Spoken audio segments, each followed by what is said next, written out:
isn't to live forever. The goal is to create something that will.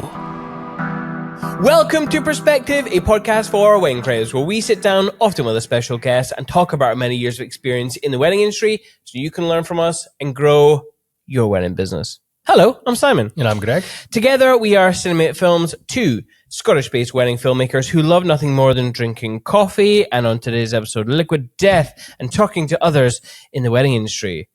This episode is, of course, sponsored by With Jack and Pick Time, but I'll get onto that a little bit later in the show. Good morning. It's not morning, it's good afternoon, Greg. It is. It's afternoon now. Sick. How are you doing? I'm good, thank you. How are you? I'm frazzled after all the technical hitches. For those watching us on the video, we've moved the desk around. Woo! Yeah. Fun times. Let us know what you think. Is it better, worse, indifferent? And also, sorry about last episode, we had guests in the studio and Greg's mic wasn't working too well, so there. Blame the guest. But I'll absolutely blame the guest. But now we're here to introduce you to someone new. So, Greg, who are we speaking to today? We have an awesome guest today. We have Hell yeah. Bianca and Kyle from Oak and Iron Photography. Hello, guys. How you doing? Great. How are you guys doing? We are so good. I have to say, if people are listening out there, you have to go onto our YouTube and check out what these guys are wearing. They are matchy, and it is something of just a lovely treat for you. Just a lovely treat. Look at that. Oh, shit. Oh, beautiful. Straight out of like 80s Europe. Yeah, we're going full fledged. We had to show up for you guys. Yes, no, we appreciate that. Thank you. Tell us about yourselves. Who are you? What do you do? You guys introduced us perfectly, but we are, I'm Kyle. And I'm Bianca. And for the last 9 years, coming on 10 years, we have been running a little company called Oak and Iron Photography. We specialize in weddings and lifestyle photography. The last 6 years, we've kind of gone a little bit more alternative and try to bring something new to the wide world of wedding photography and offer our clients something a little bit different than the norm. Yeah. Yes, indeed. And I think you do exactly that. I can't remember how I found you guys, but I remember checking out your Instagram, and you had a couple of followers of ours, especially Ryan from Shutter Go Click. Hey, shout out Ryan. We love him. Yeah, the legend, Ryan Leroy. If you don't follow Shutter Go Click, go follow Shutter Go Click. Seriously. Yes, he also has been a previous guest on the podcast. Have you guys met in No, actual but we- face-to-face, or? A pretty wild circumstance. Yeah. So as small business owners, and because of the reach that Instagram and TikTok has had, we've kind of gotten a little bit more like global attention, which is weird to say, and it makes me want to throw up. But we ended up getting hit up by one of our clients that we were unfortunately booked for their wedding. And we referred Ryan, even though he's over in the UK, and it's up in Vermont, like New England area. Uh-huh. And come to find out, we're going to be there the next day for a wedding that's also like a couple towns over. So we're going to be linking up in August. Finally, we're going to be able to give giant smooches after. Oh, I mean, yeah. we kind of, he's definitely been in the game longer than us, but I don't know if you guys were around in the Facebook universe when like Looks Like Film was really at its like boom. Yeah. Yeah. The real throwback. Yeah. And back when everyone was trying to get those choo-choos, if you know, you know. And it felt like every other day we kind of built this little back and forth of who was posting like the weirder wedding photos, and then it kind of just grew this really like great friendship. Yeah. A lot of people would get more competitive about it, but I feel like we mutually were just like, I need to one up you this time, and then he's like, well, I'm gonna get you next time, and then we're gonna innovate this new thing. And honestly, I would say Ryan is a giant reason as to what we've been able to accomplish through just like a very friendly just like kind of back and forth, and it's always been super like amicable with him. Like we've always been like, I love what you did this time. Like I'm going to rip you. I'm going to rip this off next time. And I'm going to do my spin. We're like, hell yeah, please. Cause we're trying to figure out a new way to solve this problem. So it's been super great. Like we love Ryan. Mutual brains kind of thing from different places of the world. So it really worked out nice. I love that. Yeah, we hung out with Ryan at the a Thrive workshop in Edinburgh, and he's just a good guy, Yeah. who's really talented, and I've got a lot of time for Ryan. Yeah, I've got a lot of time. You got really excited when you found Oak and Iron. It came to me and was like, Greg, look at these guys. They're like, stop. These photos are so cool. In fact, I did. I said, these guys are like Ryan. They do that kind of stuff. Big fan of your work, and we'll get onto that a little bit later. But why don't you take us back to like how you guys met and like when that became Oak and Iron?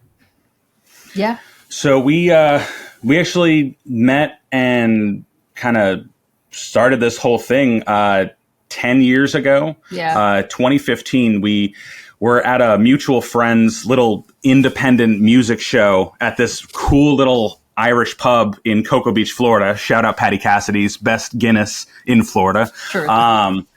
And so we had met, was drinking a bunch of rum and cokes, and then we were just gabbing, talking, and then literally that whole month we were just inseparable.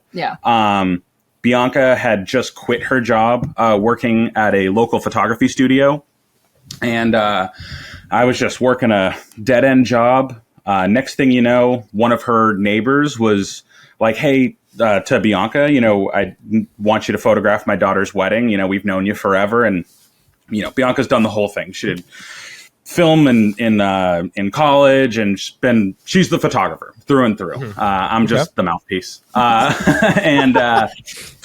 He does amazing. Don't let him downplay. He's a brilliant person. But pretty much we did that wedding, hated it. Bianca was like, I'm thriving finally. I get to do weddings. Been wanting this, this whole time. Okay. And because we were in Florida, she had a lot of connections to her college up in the state of Tennessee.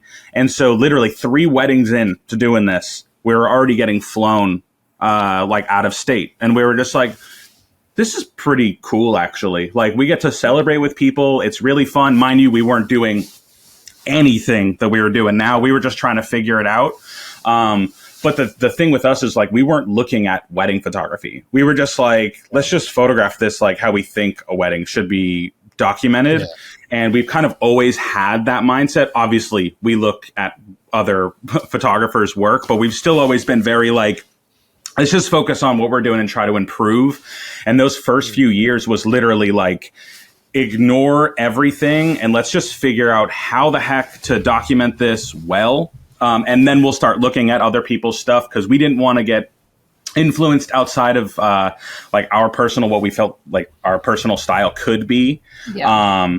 And then really it's just been like every year has been a new hurdle, and it's been new problems to solve. And we're kind of at the point now where really ever since the pandemic, I feel like our work has really boomed and blossomed into like a very unique thing. Again, kind of going back to that looks like film stuff. I felt like everything was starting to kind of blend together. And we were just like, we got to get away from this. Like, we can't be in this bubble right now. Let's make our own community of just people that are local in Florida. And then it's just kind of blossomed into what it is now, especially with thanks to, I would really say like TikTok was huge during the pandemic. I feel like we made some of our best connections of people who really started to see what we were capable of. And we love a good challenge. And then we just have really good clients now. We've always had solid clients, but now it feels like we have a lot of people that are not afraid to celebrate how they want to. They're definitely not being overburdened by like outside opinions on what they should do with their wedding. Mm-hmm. A lot of offbeat weddings, a lot of stuff with just no formalities at all. They're just like, no, we just want to party, hang out. Maybe we'll cut a cake, or maybe we'll just smash the cake in someone's face. But obviously not the couple. But, it's just been one of those things where kind of just putting our heads down and focusing on what we feel like could be the potential of at least ourselves. You know, we don't expect the wedding industry to be producing it just wouldn't make sense. But as an alternative to the norm, we're just having such a blast getting to do this for all of our clients. Yeah. Bianca, how come you're excited to finally be doing weddings? Like, what did you have an idea of what, like, just what you drew, or what drew you to it? So I was really wanting to go more like editorial magazine, just like any young person who's getting into photography kind of wants to when you start out. But then I realized that, like, oh, well, I know a lot of people who are getting married. I like being part of their wedding days in a way more than just like a guest. And it was also just like a way to, we both are very like, we like to do a lot of things, and wedding photography kind of fit our, like, we get to do details, we get to do portraits, we get to do candids, we get to do all kinds of different types of photography, street photography, like all of those elements, bringing it into like one place. It kind of just matched our like vibes and our ADD as well. So like it just fit the mold perfectly for us. Even if we didn't realize it at the time. I was super excited because I just, like, again, got to really take a lot of inspiration from non-wedding, non-photography things that I was interested in. And so was he, and kind of pull them together to like do a million things at one time on a wedding. Like I love living in the chaos and the, you know, got to do this, got to do that. Like I'm very like organized, but I also love like just the chaos of a wedding. And like, again, like you get to do so many different types of photography in like one, like 8-hour event that it just kind of keeps that like little ADD brain of mine just like, okay, now I get to do something different, and now I get to switch and I get to do this. And so it was definitely just like fit, at least for photography, kind of fit how I am as a person. And also Kyle too. Well, also Bianca's the most sentimental person on planet Earth. That's it. I think we have more boxes and essentially what should be thrown out. She's like, no, this is a treasure. This is a memory. We need to preserve this. So it's also scratches the itch of, I get to like literally low key be part of someone else's like generational lineage of their, like, even through the photos, you know, 3 generations, they might not even think about who did the photos, but it still exists, you know? That whole thing about, like you were saying, you didn't want to look at the wedding industry before shooting in it, like shooting weddings. I feel like back then it was slightly easier to do that. Nowadays, it feels like most photographers getting into the game are looking at the industry, and they're looking at other photographers, and they're trying to intentionally go into the industry. Like what was it about avoiding the industry that you wanted to do? I think, you know, honestly, this is kind of where I think I grew up skateboarding and all that goodness. So it always felt like having your own personal style was the most important. It did not matter if you were technically the best. It didn't matter maybe financially if you were winning contests, but if you had your own personal style, like, you know, like a Mark Gonzalez, you know, a Mike Vallely, Chris Cole, like very much like they had their own style, and they could just be ollieing off a curb, and you were like, that was so satisfying to watch. And I was like, if we can just get a personal style, we're going to enjoy showing up. We don't need to look for outside inspiration of like, hey, there's a wedding coming up. What the heck are we going to do for portrait time? I was like, it's going to be so much more beneficial if we can just look at our own portfolio of being like, okay, well, what did we do the last 3 gigs? Okay, we'll do this and this because it's time effective and it looks sick. But let's try this new variation of this. And so it was just tweaking ourselves, you know, and it always just felt like if we do that, we're being honest with ourselves, and it's just going to feel like when we look at our stuff, it's photos and work that we can just be proud of. Yeah. Now, obviously, you know, duality of thinking, there's certain things that are just pretty cut and dry. You know, some details might just be like, that's the way you should do it. You don't need any sort of influence. That's how you take a picture of the rings. That's how you do, you know, whatever, wedding dress details, whatever. But it was always in the forefront of our mind to like really get a style. And then like, just if we can get our style, now it's just be unavoidable. Yeah. Post content as much as you can. Obviously, I know burnout hits people differently, but our whole thing with that has always been, we have like a farmer mentality where it's like, you don't ask why you're baling the hay or why you're feeding the chickens. You just got to do it. Well, I mean, feed the chickens because they got to stay alive. But, Yeah. But, you know, it's one of those things where it's like, you know, we're not waking up of like, oh, I got to answer emails or we have to edit photos. It's like, no, that's what the job is. This is like literally like the funnest part. We get to watch movies and shows and podcasts while we're editing cool photos. This is fantastic. Yeah. Yeah, that's cool. Well, one thing that goes along with a photography style is the, dare I say, the business brand as well. And I feel like when I see you guys on TikTok or when I look at your website or I see your portfolio, that brand is quite distinctive. Thank you. Thank you. When you were kind of in the midst of looking at your brand, what were the kind of like non-negotiables that you had for the look and feel?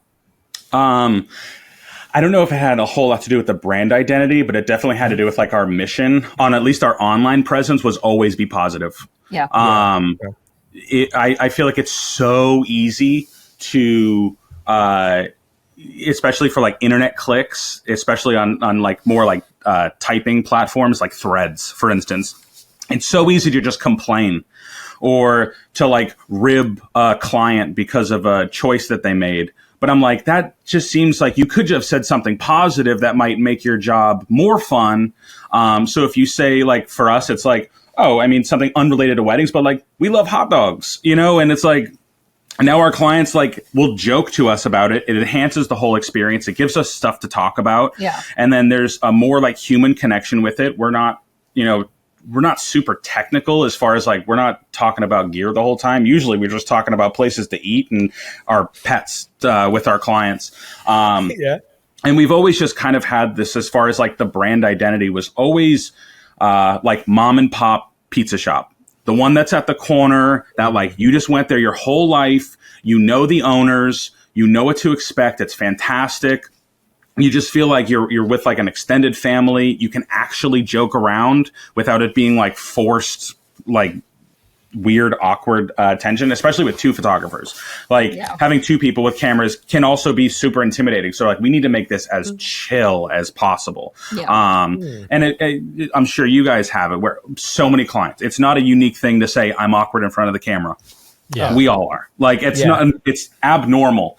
Not everyone is going around with cameras in their face. Heck, celebrities have it and they look pretty upset.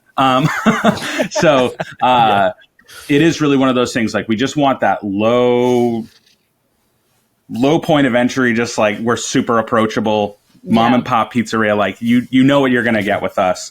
And even if it comes down to like on our reels and our TikToks and stuff, you know, sometimes we'll use a trending sound, but usually it's music that we're listening to.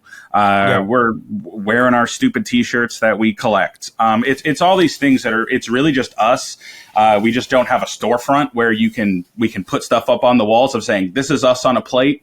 But a lot of our clients, you know, heck, we now have mutual taste in music and they're going to concerts of bands that we've put in some of our stuff. And I'm just like, that's so cool that we could spread that. Again, it all kind of goes back to like those like skateboarding roots where it was like, we have a mutual love and I want to know all the things that make you tick. And like all of that kind of attributes to the overall style. So it's always just been like, just like true from the heart stuff, like things that essentially we wish we had. I was literally going to say, we market a lot to like ourselves of like what we like and what we would want, because we know that there's people out there who like are like us and we want to attract those people ultimately, and people who are not like us, but like we know that there are tons of people out there who are like us. So, you know, that was also something that was in the forefront of our mind, is to just market and push and make our brand like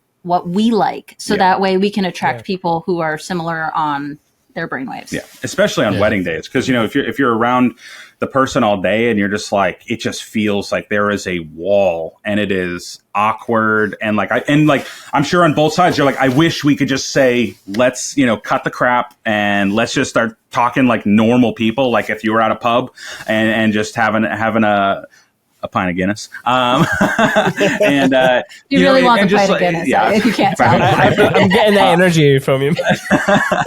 But it is really one of those things, like you want to like enjoy who you're with, and that's just always been like the forefront of our minds with our business. Yeah, that's did cool. that, like, it's always been the forefront, but you mentioned like during COVID the TikTok stuff took off and started to ramp up. Did that like magnify the stuff that you were talking about? Like, did you lean heavier into it? Yeah. It got. I feel like it like low key gave us permission to just be the idiots that we are. Like there was just like, it was supposed to be very unserious. I mean, for the first 2 years on TikTok, all I was doing was walking into frame and thumbs upping and just being like, here are a bunch of photos. And it was also just a way of like, I felt like before that, I don't know why it got in our heads, but I was like, once you show a photo, unless it's on your website, that's it. It'll never see the light of day again. And I think it was Tyler, the creator, who was getting interviewed once, and he was saying like, it kills me seeing musicians that record a whole record and make one Instagram post about it and then nothing again. He was like, for the whole year and a half, 2 years, I'm not going to shut up about it. And I was like, I felt like I was like, oh, well, we can just make all these like sizzle reels of like work and then trade out a few things and show them and have a lot more fun showing what we want to do, as opposed to feeling like we're like, what is the standard of a Instagram post nowadays? I was like, okay, do you put a detail photo? Do you do, the processionals? Is it, 2 reception photos? I was like, no, I just want to show what we want to do.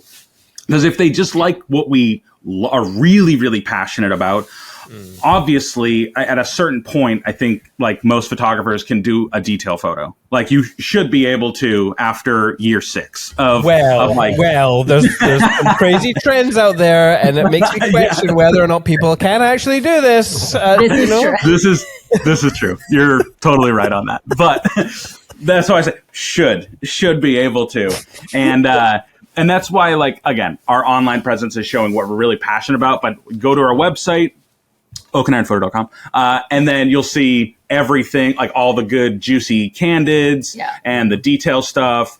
And then you'll see the full story. But we just love, like, if you love what we love to do, then you're going to also enjoy what we are sort of expected to be good at in this industry at this point. Yeah. By the way, definitely, we're gonna look at your work, some of it, anyway. But I would definitely go and check these guys out because they have got such a great portfolio. God damn! Every time I'm on your website, I just have to have a wee goosey gander again. It's ridiculously good. Thank you. Bastards.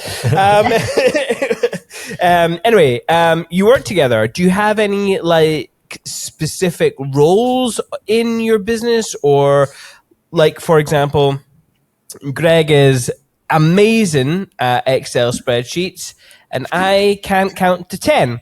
So we have very specific roles in our business, and I'm wondering if that's the same with you guys. 100%. Totally. Yes. Yeah. I am the email, taxes, anything to do with numbers or anything to do with text. That's me. And I make videos about people coming out of my butt. Yeah. So. See, I think Greg would stop me from doing such a thing, but you never know. It's really fun. Well, maybe the time is now. Maybe the time is now. You're right. I'm not right now. I'm not pushing. You're going to produce someone from your butt. Not right now. I'm not that talented. Anyway, yes. But yeah, it's super essential. I mean, divvying up the stuff. Now, there's stuff that in the Venn diagram of what we do, the super time-consuming stuff, we both edit, we both call, we both photograph. but really just kind of make the whole well-oiled machine kind of work. And again, it kind of goes back to that being a farmer kind of mentality. Is like, she'll be going through emails, and then I'll be making content for the day. I'll be updating the website. Curation is like a huge thing that I love to do. And Bianca does not like to do that. So it's like, and I don't like doing emails. And if I did our taxes, we'd been in jail 2 years ago. So it's one of those things where we definitely lift each other up where the other one falls short. But then when things that we both thrive at, we just like have a blast doing, and we can just like, again, that's why the editing, like the post-production side has really elevated, because we love just like gabbing about stuff of like, oh, what could we do here that would be like really bizarre and a little bit more fun to like hang on the wall. So yeah, because of those differences in what we do, I think that also allows us to get done a lot more in the day. Which gives us more time with our cats. Yes. Hang on. I can remember this. Olive oil. Oh, shout out to Olive Oil. Yes, R.I.P. But she's the ghost. She's the founding reason. It's okay. No, it's okay. No, you're good.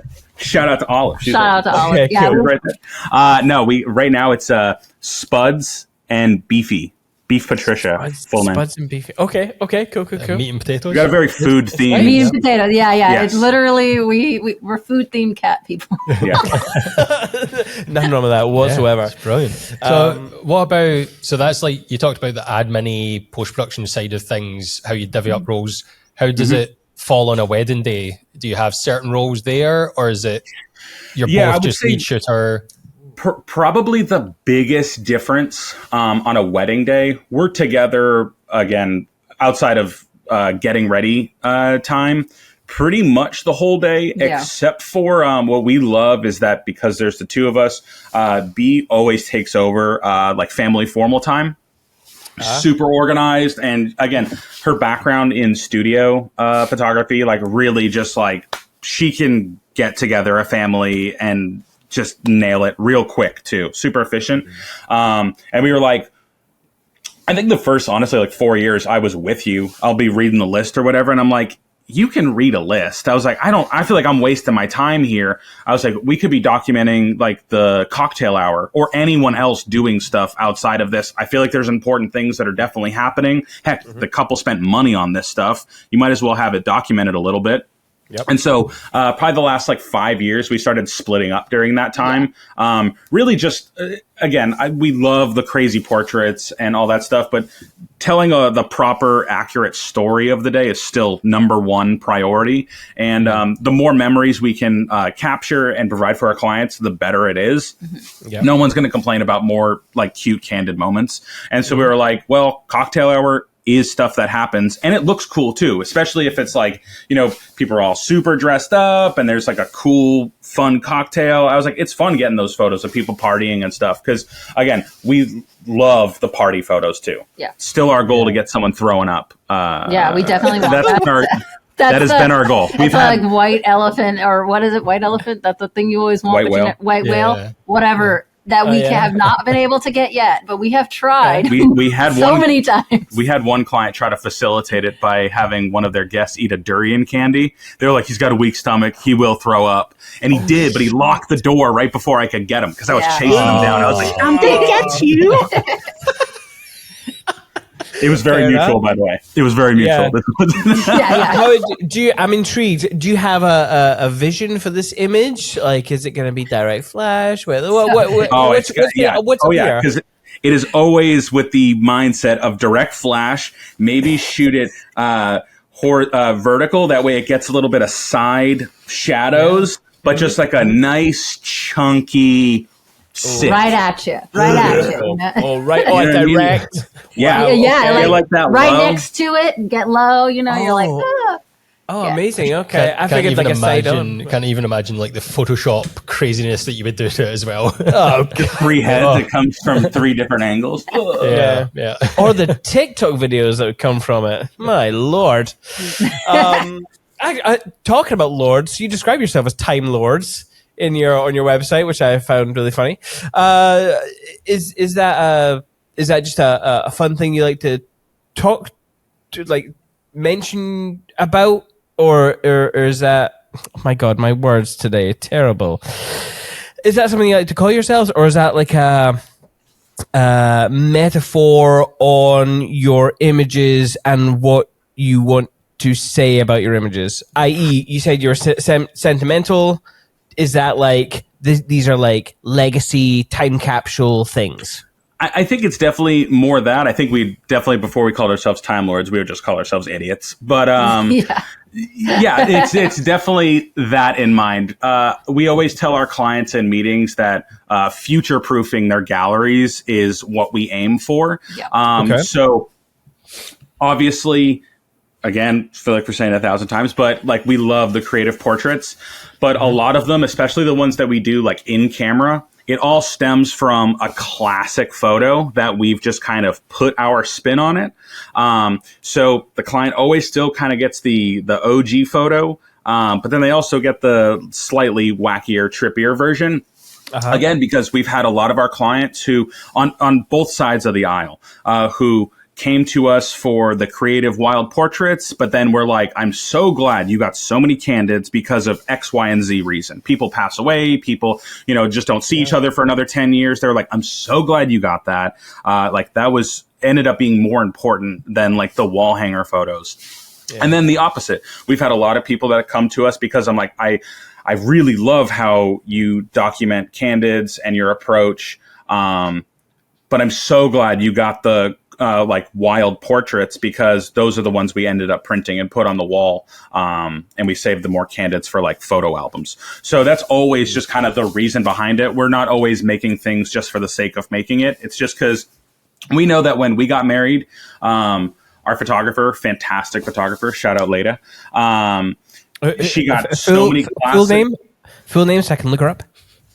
She doesn't do photography but it anymore. is Leda Costa. Leda Costa. Yeah. She is an absolute legend. She's going into art therapy though now, so she's going to do better for the world of like mental health and all that stuff. Okay. She's an incredible human. Yeah, she's such a wonderful person. Yeah. And she got so many classics, like a bunch of bangers, but then there was a few that were a little bit more creative that we were talking about, and I was like, those are the ones that are also on the walls. And it's a little bit more interesting when the whole point is when guests come over, it doesn't look like we have 50 photos of us just staring at it. I was like, we're not narcissists. I swear it was a good day. And some of those double exposures and stuff just kind of, they're just like really cool to look at. And it's nice to being like, oh yeah, that's, me and my partner in a tree or whatever it might be. So that's kind of always been like in the back of our mind and kind of the reasons for those. Hey, I'm Ashley from With Jack. I'm one of the sponsors of the Perspective podcast. With Jack helps to keep photographers in business by supporting them financially and legally if they have problems with a client or they make a mistake in their work. We've all had that fear of our CF card or our hard drive failing and losing important photos. You can find out more at withjack.co.uk. Head over there and find out how we can help you be a confident creative.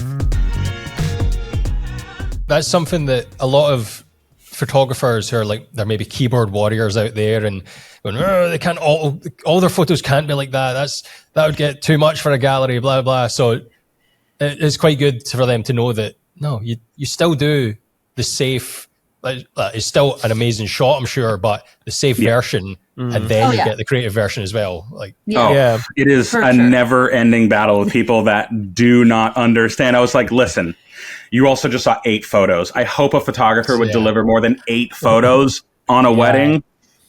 You believe you me, there are more photos than you could fit into a post. Yeah. I always worry about that with any kind of like thing, like whether it be like a photography brand or video, that people see something on our Instagram reels that like we had a client call, for example, right? And the couple were like, oh my goodness, like, are you trying something new here? We're a little bit worried. And it was just like our behind the scenes iPhone stuff. I'm like, oh, that's not our work. Yeah. We just do that and put it online for people to check out. Yeah. Well, actually, you technically do. Greg has been doing the content creation, but we don't charge for it. It's just something we do. Yeah. And there was a little bit of confusion about that. And I'm like, they even knew our work, and they thought we were changing. Just blows my mind that people can make very quick assumptions with like 8 photos, and it's a little bit scary, you know. I will say this. I think that's been the biggest hurdle we've had over the last like few years. Was like sometimes when it can be a hurdle with making content of like, I know people joke about it as like, what do I write? And sometimes I'm like, one, you don't want to write the same thing every time, at least on the video itself, because that would just be boring, especially if you're showing that you're a little bit more creative. It's like, okay, well, we got to show that we have brain cells that do function. And we were like, so sometimes you got to be careful about how you're wording things. Cause I was like, is someone gonna like misconstrue this in the weirdest way? And it has nothing, again, the recent video that did really well, people still did not grasp that was not us in the photos. They were like, they thought it was us. Why is this person different in the fourth photo? And I'm like, because these are 3 different couples.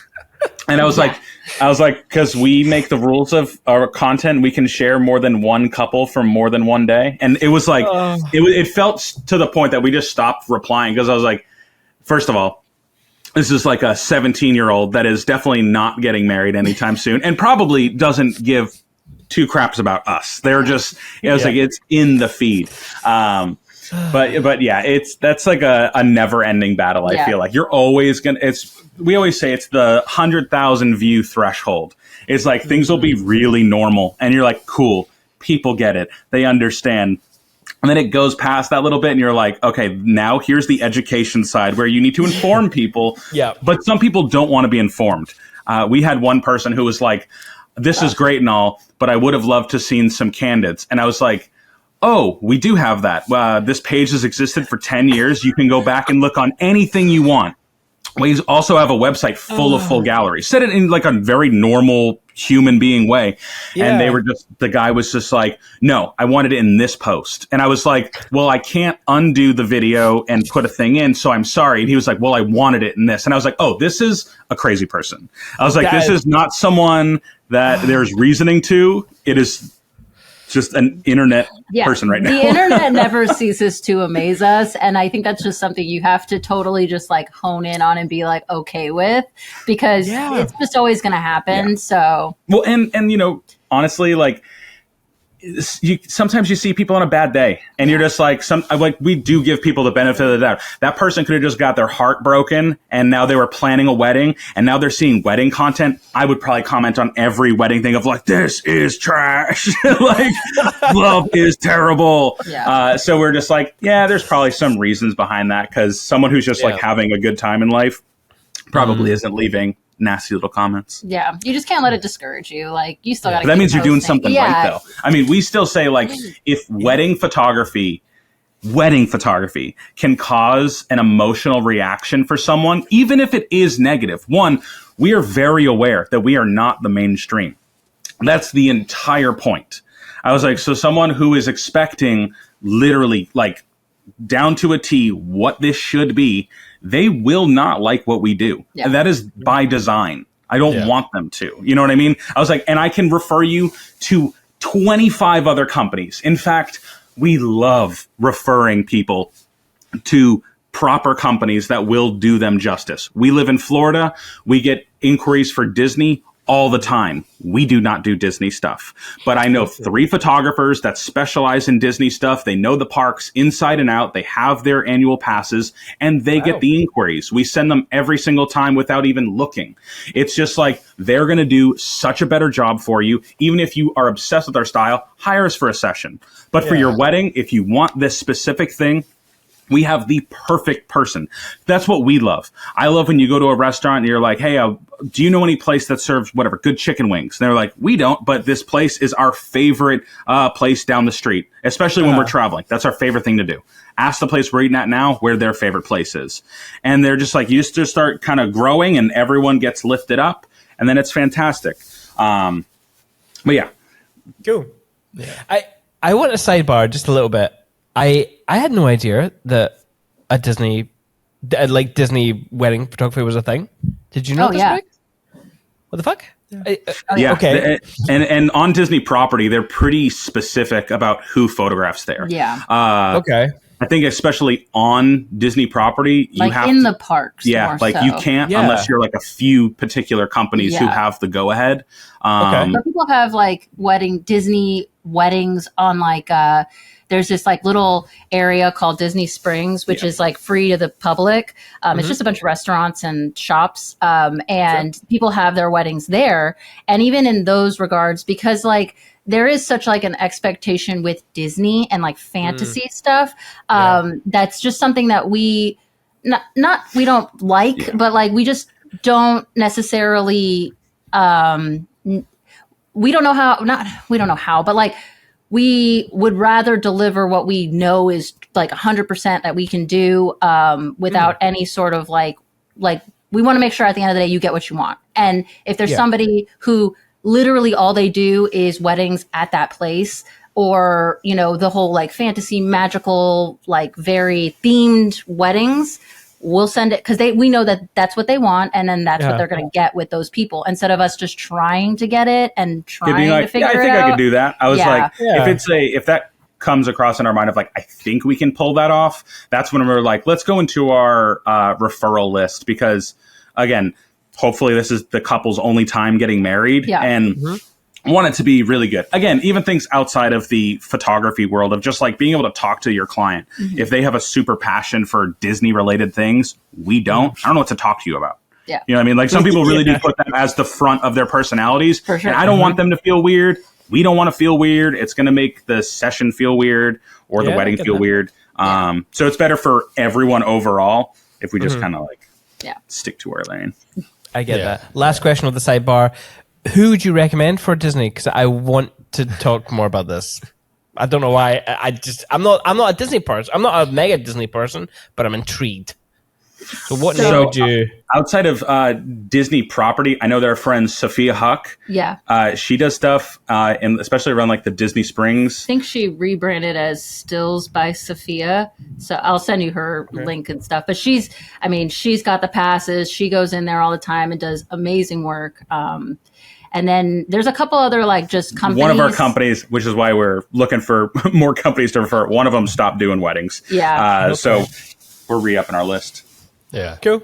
Anyway, sorry for that. Let's talk about like your creative portraits, because those are like, as we said, they're stunning, crazy, amazing.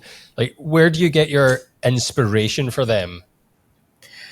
Oof, man, it comes from so many places. It comes down to, I guess, like what photos we're talking about. So we started doing kind of like multiples of like people walking by, and we would like multiply them. And that stems from old Thrasher magazines when they would do like a trick sequence. They try to show the full trick down the set of stairs. So they would show every frame. And I was like, well, that's a cool way to show motion, that they were like actually moving, as opposed to like just feeling like, and again, you don't have to just shutter drag. Like you can just multiply them, and then it showed that they were fully walking. So that's from like Thrasher magazines. I get personally inspired by a lot of architecture. I love like shapes and, you know, different like weird aspects of architecture. I grew up with a person who, one of my best friends growing up, wanted to be an architect. So I grew up like really, you know, interested in that and like studying it with her and, you know, seeing what she was looking at and stuff. So that kind of influenced me in that way too, of just looking at, you know, different pieces of architecture and having that kind of dictate like, oh, we're going to turn this arch into a whole circle, or, you know, whatever. So and then probably a lot of movies. It's funny because a lot of people will say that our stuff looks like movie posters, and none of our inspiration actually comes from movie posters. It'll be like shots in the movie, and then it'll just end up looking like a movie still or a movie poster. But yeah, definitely movies. Starting out, it was a lot of like music videos too. Like we were watching a ton of music videos and like just getting like inspired with shots and what was capable with like, I was like, if they can grasp a story in 2.5 minutes, and it's all supposed to be like a visual enhancement of the music, I was like, that's a lot of good inspiration. And most of them is just like, again, the musician kind of is that brand. And I was like, how are they there's kind of a similarity in a lot of their videos, visually storytelling. I was like, that's nice. And it's nice to see. So, and sometimes our inspiration does come from just talking to our client. Yeah. I remember one time we were photographing a wedding over in Seattle, and they had just saw that movie, that vampire movie with Nicolas Cage. I don't remember what it was called. Oh, Renfield? Yeah, Renfield. Yes, that one. And there was this still of like the light was just on Nicolas Cage's eyes, and then everything else was kind of shadowy. It's very vampire, like old school vampire shot. And so that's where we started to do the double exposure, where you could see one of the people's eyes, and then the rest is a little bit shadowy, and we would put someone like in their chest. And so I was like, ooh, this is Renfield, but it's also our little twist on it. Yeah. So I'm trying to find one of those images. I'm like, where is it? I want to see one of these images you're talking about. I also wanted to see that trick influence video where you're multiplying the movement. But I can't find it. Anyway, I'm on a podcast. It's pretty back there. Yeah. I'll continue. Talk to us about your day in the life sessions. What does that all include? Why did you build it into your package? And then, in fact, tell us everything about what you offer. Tell us everything.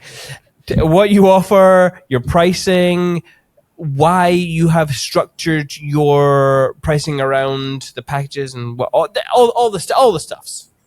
So we keep it, I feel like, super simple. Yeah. One, we are very open and have always been open about price transparency.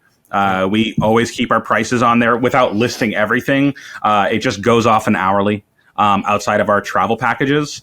But pretty much our most common is 6, 8, and 10 hours. I feel like most wedding photographers will probably say that answer. And we found that, one, we just wanted to get to know our couples. That's why we included it complimentary.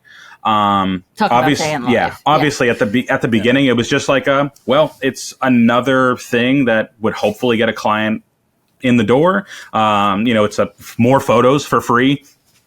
How great is that?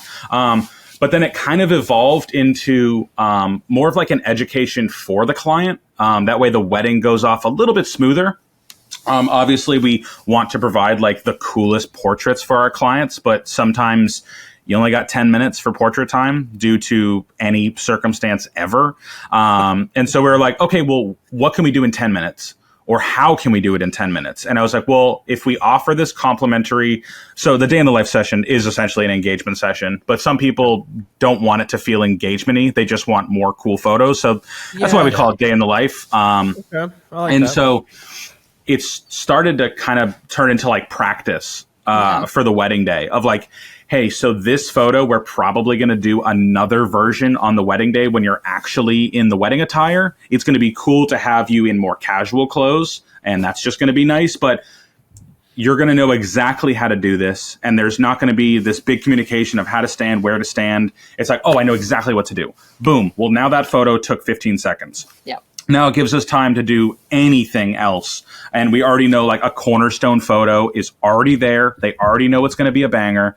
And they feel a little bit more at ease. Sometimes we also have like a huge collection at this point of things we do. So it also kind of helps us to see what our couples are more drawn to in our artistic visions. That way we can execute those better and more often on the wedding day and give them exactly what they're looking for versus just kind of like guessing and throwing a bunch of stuff out there to see what they like. We use that engagement session for that purpose a lot as well. Just to kind of vibe it out and see what, because pretty much at this point, like our, I guess like arsenal of things that we can do usually exceeds the time that we're allotted. Even in 45 minutes, we could fill up 2 hours with just doing portraits. So it's like sometimes we're also developing new tricks between even the 2 weeks before. And we're like, well, we have this whole new thing that we can do. I don't know if they're going to totally dig what it is, but like we could throw that in there as well. But it really just helps kind of the client see how things are done, and on our side see what they connect or resonate with in our work. Yeah. So that just like it just helps so much. Yeah. And then we just really found that like we included it in pretty much everything 6 hours and up, because most weddings, in order to kind of tell the whole story of the day pretty accurately, it always felt like those time frames were the best. Obviously, we do shorter coverage days, but those clients are usually way more chill. Usually they are just like, I just want it really well documented. Obviously, I want the cool portraits and stuff, but they're usually a little bit more chill, and they're like, it's already so much like doing this whole wedding planning. I don't know if I need another shoot in it. And so that's why we kind of added it at a certain point as well. Yeah. Yeah. I'm intrigued with your over 2 hours worth of creative shots in your repertoire. Can you teach us one that maybe our listeners might not have tried before? Like, give them some homework to go and. Ooh. I don't even know if that's possible with just your words without showing somebody what you're doing. You know, I'll give you the easiest thing right now, because we actually just taught a school a class this just now, and they produced some really cool stuff. They did. Pretty much with like double exposures. In camera. Yeah, and this is like all in camera stuff. Yeah. Pretty much like I'm a Sony. Well, you can do it in Photoshop too. It's totally it can work the same way too, like in Photoshop. What this information? Yeah. So. And this really does translate to so much of our work. But we just have like a 2-compartment brain, and that is literally we got shadows and we got texture. That first layer, we call it the shadow layer. Obviously, you can do it with some highlights and stuff, but for lack of a better, you're just literally looking for shadows. Where are sweet dark spots?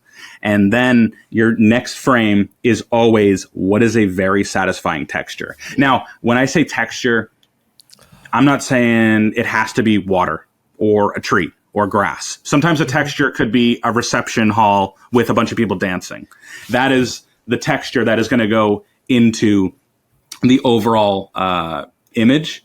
But really, like, breaking your brain up into those two things just makes the whole process of approaching double exposures way easier. Yeah. Because sometimes you're like, okay, well, it's extremely bright out. The venue is white, and I don't know what to do. And sometimes knowing when you can and when you can't do things also helps tremendously on the overall product, especially if you're like hyping up this photo of like, this is going to be so sick, it's going to be awesome, and then it just straight up doesn't work. It's nice to know that like you're going into it being like, no, this will work. Yeah. There's a sweet shadow, and I already know the texture that we're going to put into this double exposure for the overall story of the photo. Yeah. That this will work, guaranteed, because there's definitely the first few years where mind you, technology has made our jobs a lot easier, more so with like the innovations of live view and the mirrorless sensors. But the first 3 years we were shooting on Nikon D800s, and every double exposure we did was blind. We could not see the layers that we were doing it. It was just like, I assume it is here and I hope it's good. Now with technology, at least on our cameras, we are using Nikon D780s. What I love about them is that it saves both layers individually. So in case you mess up your in-camera double, you can salvage it in post because you still have both of those frames to work together. Yeah. Again, there are situations where, like I just said, you have a venue that's a white venue and you want to do this cool double exposure.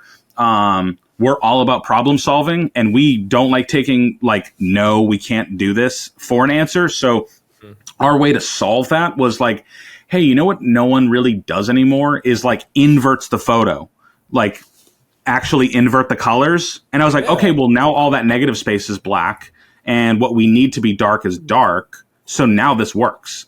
And just kind of like knowing again, and I know people try to say, oh, this is very 2015. This is very 1990. I was like, everything is a tool to be used. I was like, I don't know why we say, oh, this was done here. We can no longer bring this into the modern world. Most people will not know that some of those doubles were an inverted photo to make it possible. But it really helps not have to like throw away photos, because we hate being like defeated by a concept where like this just didn't work. Like, and it does happen. It happens. It happens. That was my next question. Yeah. You know, but like being able to like, we can kind of make this work. It really does help for like the overall like gallery itself. Also, I would say not following, like, yes, follow tutorials online, but like, dude, just play around. Just have fun in Photoshop as far as that's concerned, because like you never know. I can tell you how to do a double in Photoshop the way we do it, and it's definitely not any way that any tutorial has taught on YouTube. Yeah, and not like a crazy way, but like the teacher we just talked to, he had a whole like spreadsheet on like how to do it. Yeah. And B was like, that's cool. That definitely gets you the exact same way. I do it totally different. Yeah. Yeah. Oh, interesting. Yeah. Yeah. So there's definitely like multiple ways to skin a cat as far as this goes. Yeah, I was gonna say, How don't could ever- you? How could I know. you say such a cruel thing? Per spuds. All the boys be like, yeah. He perked up a little bit. He was like, skin me? What are you talking about? So when you have a situation where it's not working and you've been hyping it up, so you're in the session right now with the couple, you've hyped up this idea, you've like, okay, that's a cool idea, we're going to do this, and then you feel this is not working. I can see in camera it's not working. Are you confident enough right now where you are to be like, all right, let's move on and go to the next thing? Because there'll be photographers who'll listen to this and they'll be like, I'm going to try these. How can they have that confidence to be like, okay, guys, next idea, this doesn't work? I feel like that's just over the years we've gotten like confident, and honestly, like it's just because we're honest with our clients in the moment too. Like if something came out cool, we'll show them the back of the camera and be like, look, this is how it looks. We're so pumped. Like we get them excited. But in the same regards, we're like, oh, well, I'm going to try something and it might not work, but it might work. But if it works, it'll be really cool. And if it doesn't work, then sorry, but and the clients are so cool. Yeah. Like, especially if you're just like, this just isn't working. And you can really just say any excuse. The light is bad. The lighting just does not work right now. Yeah.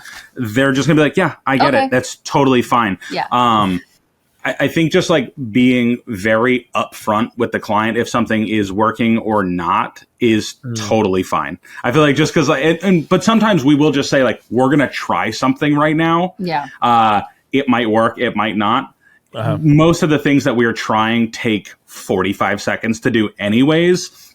So it really like, it's kind of like no harm, no foul. Like whatever, we lost 45 seconds. That's not a big deal. Like Right. it'll be okay. And we also still, I mean, we come through delivering stuff that we know are going to be like things that they like. We give them a full gallery. Yeah. So even if we are innovating something and it doesn't necessarily work out, it's, again, we're innovating. So they kind of understand that like, this is going to take a minute to kind of perfect and get where we want it to be, but they're just excited to be part of the process. And if it doesn't work out for their turn, then we always try, we'll perfect it as we go. And then coming around again when we're at their wedding or when we're photographing their family in the next year, we'll do that perfect the way we've eventually figured it out.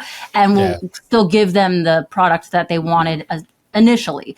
But, with that innovation, people do kind of understand that like we are kind of in an R&D sometimes. So, and we do pick people like certain sessions specifically, knowing that like, okay, this is a day in the life session, the complimentary day in the life session. These people are wanting to know what we do and we give them everything, but they're not really expecting anything. So we can really R&D versus like someone who's flying in from another state just to do a session with us. We make sure we just like show up, attack, kill it, give them what they want. If we do, which we do all the time. The thing is also with like order of operations. Yeah. So we'll do the first hour of just like, we're just going to do it. We know how to kill. We can get all the sweet little candids, all the cute moments. And once we've established, like we've gotten everything. Now let's play around. Yeah. Now let's have a little bit of fun.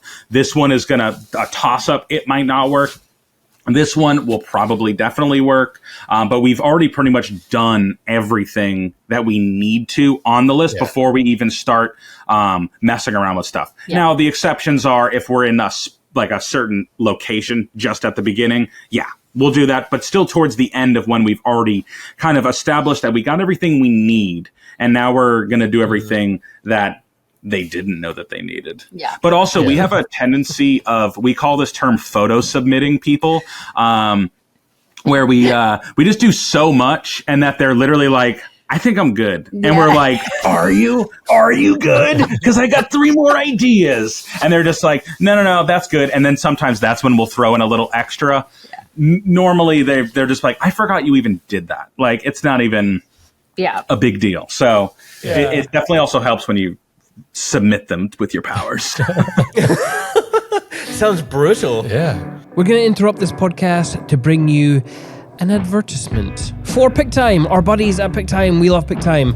If you want to elevate your business, PickTime's maybe the way to do it. It's an online gallery delivery service. It's a really good looking one, which is initially how we got into the service. It just looks better than all the other kind of platforms that we personally use. Yeah. We've over time got to know the owners, got to know the people behind it. Mm-hmm. Lovely people, great support system there as well. There's just so many tools at your fingertips with PickTime. But the marketing and the blogs and the slideshow features. Yeah, there's so much more than just a gallery delivery service. You've got all those things that Simon was talking about. You can create your own blog from it. You can create slideshows. One new feature that I really love is the vendor network. It's where you can use AI to curate a gallery for a specific supplier. So you could use AI to gather all the photos of the flowers and send them to the florist, and they would have that gallery specific just for them. It's kind of a mind-blowing feature. Yeah. And we might as well be taking advantage of AI before the uprising and it starts taking advantage of us. So let's just all bear that in mind. Yeah, and not to mention the built-in store, and that way you can just make more money while also having a nice, aesthetically pretty gallery. Yeah. And if you want to sign up today, you can get a free month if you use Perspective at checkout. Yeah. So if you want to test it out for free for a month, go for it. Take your business to the next level with PickTime. The day in the life sessions, you mentioned early on in the episode that most couples come to you and come to us and every other photographer saying, oh, I'm not good on front of camera. I don't like this. I'm quite nervous. So is there any tricks that you're doing in these day in the life sessions to make them feel at ease quickly? Yeah, we just make out with each other instantly. No. Hang on, you make out with each other, or you make out with the couple? Really weird. All right, okay, cool. We out awkward them. No, it's I don't even know. I was just gonna say we become like professional hype men. So like at least on my end of things, I feel like being excited for a photo of a couple, like when you take it and then you're like, oh my gosh, this came out so good. It like gives confidence to the couple of knowing like, okay, well at least I look good in this photo, so I can trust that they're gonna make me look good in other photos, and that you build that trust by like almost giving them a confidence they didn't know they needed in your perception of things. So like, you know, again, we're always like, what do they call it? Chimping, right? Yeah. Like, yeah, like, oh my gosh, this looks so sick. Like we're doing that constantly throughout our sessions, making ourselves look like crazy people to make them feel like they're the normal people and that their photos are still sick. And also like, you know, showing them the back of the camera so that they can see like, oh man, that does look good. And because I think a lot of people's problems with feeling awkward is like they've never been in that position before. And so if you just show them that they're doing their position correctly, they usually let that guard down just a little bit and they're more like, cool, like they can make me look like everybody else that they photographed. And I think that that's the biggest hurdle is why people get so like blockaded when they get into a photo session in front of a camera. Yeah. But also like the big thing is that like the cornerstone of our stuff is the posing is very simple. Super. I mean, if you look at a lot of our stuff, it is couples holding hands, straightforward, looking at the camera, and then it's just us doing a lot of the legwork of making it look interesting. And then the stuff that is more romantic or more intimate, it's really nice that we are a married couple and we can just do the pose. So right in front of their face, like, a lot of people are visual learners. And if we can just say, here's exactly what you need to do. Here's where the arm goes here. Here's where this is here. You're going to do X, Y, and Z. They're like, boom, I got it. That was perfect. As opposed to being like, hey, because we don't like to like touch people. And so it's just like, hey, hand up on the right shoulder. It does the whole like, what is the hand? What is right? What is left? Yeah. Being able to literally show them. We're also not afraid to pull out our Instagram feed of saying, here is the photo that we are going to amplify. Here's the general idea, but we are going to elevate this by doing X, Y, and Z. And again, it just makes it so much easier for them. Now, you don't need to do it with your Instagram feed. Even if you just saved some photos on your phone under favorites, being able to just quickly get to your stuff is so beneficial of being like, here's generally what we're going for. Yeah. And I feel like clients don't need to feel like, oh, well, I'm just getting the same thing that they've done. I mean, they should be coming to you because they do like what you do. So all you have to say is like, I'm just doing a variation of this. Yeah. And obviously the main difference is that it's you and you're not the people in the photo. So it's going to be different by default. The location's different. What you're wearing is different. The day is different. Even the way you hold yourself is different. Like, not everybody can stand there and look stoic. Some people like to smile. Some people like to give a little grin. Some people like to, you know, pop their hip out just a little bit. Or their height differences. It just is gonna, like, they're gonna stand and hold each other differently. Right. All these things kind of play into the uniqueness of the session and the couple. And we also do remind our couples, like, to, like, you know, we're doing this, but we're gonna do your version. So it's kind of like, you know, giving them that like confidence in the fact that like they are going to get their own piece of artwork for themselves, but it is going to kind of emulate something we've done before that you follow us and liked, you know? Yeah. It's actually funny you said that because there's certain shots that I definitely get. For example, that kind of like stoic shot of like people looking out, and then I get them to turn to the camera, and every time they go, a lot of the times they go to the window and they're like, "I know what we're about to do." Yes, like, it's such a good feeling when you're just like, I follow your work, I know what this is going to look like, and you're like, perfect. Like that makes this all so much easier. But I also think it stems from like the weird side of like photography, especially with like our specific corner of the world, is that like sometimes they do feel awkward and they're just like, this pose feel awkward. This pose doesn't feel like me. And that's when you have to accept, one, we've only spent X amount of time together. So we definitely don't know how you operate, especially when you're not being photographed, which is probably the actual version of you. But being able to just like say, this isn't working, let's do something else is so powerful. Oh, we've had to especially if you're doing like, sometimes we'll have clients that are like, I do not like PDA. And you're just like, okay, like I'm going to figure out how to still make this like intimate, you know, like, cause this photo just needs that little bit of human connection, and how to be able to spin that in a way that still feels true to them, but also is not putting them in like an awkward position, and being able to just like switch and being like, hey, we're not doing that no more. We're just going to do super stoic for the rest of it. And that's what they wanted. But sometimes you're like, remember, this is not about us. This is about them. If they want to be stoic in every single photo, that's fine. Heck, sometimes we go into it with like this photo that needs to be stoic, but the couple is naturally, we call smilers. Where I was like, you look better and you are a natural smiler. You have a natural smile to your face. We are not going to make you do that this whole time. That's an us issue to work around with the tone of it, but we can do it. Like, obviously we've learned to do that, but it's so important not to like, again, if you have a couple that's just super happy, I was like, I'm going to feel like such a jerk being like, no, like wipe that smile off your face. Like if you're smiling, be happy, but both be happy. Like because even when we're doing like the more stoic photos, the reason that we're doing like the couple both looking together or both looking away or both looking a certain direction, at its core is to show unity. I was like, we're trying to show that you're both on the same page. You both happen to look away from each other. You both happen to look left or right. Stupid little things, but I'm like, to us, that shows teamwork. Like you're so connected as a duo. And that's just like always kind of our driving force with that. Yeah. Yeah, it's funny. There are certain. So we just had this couple, and they were both. Well, one of them in particular was. She kept on saying, "Oh, I've got RBF," which my wife has got RBF. It's resting bitch face for anyone who doesn't know. And she was.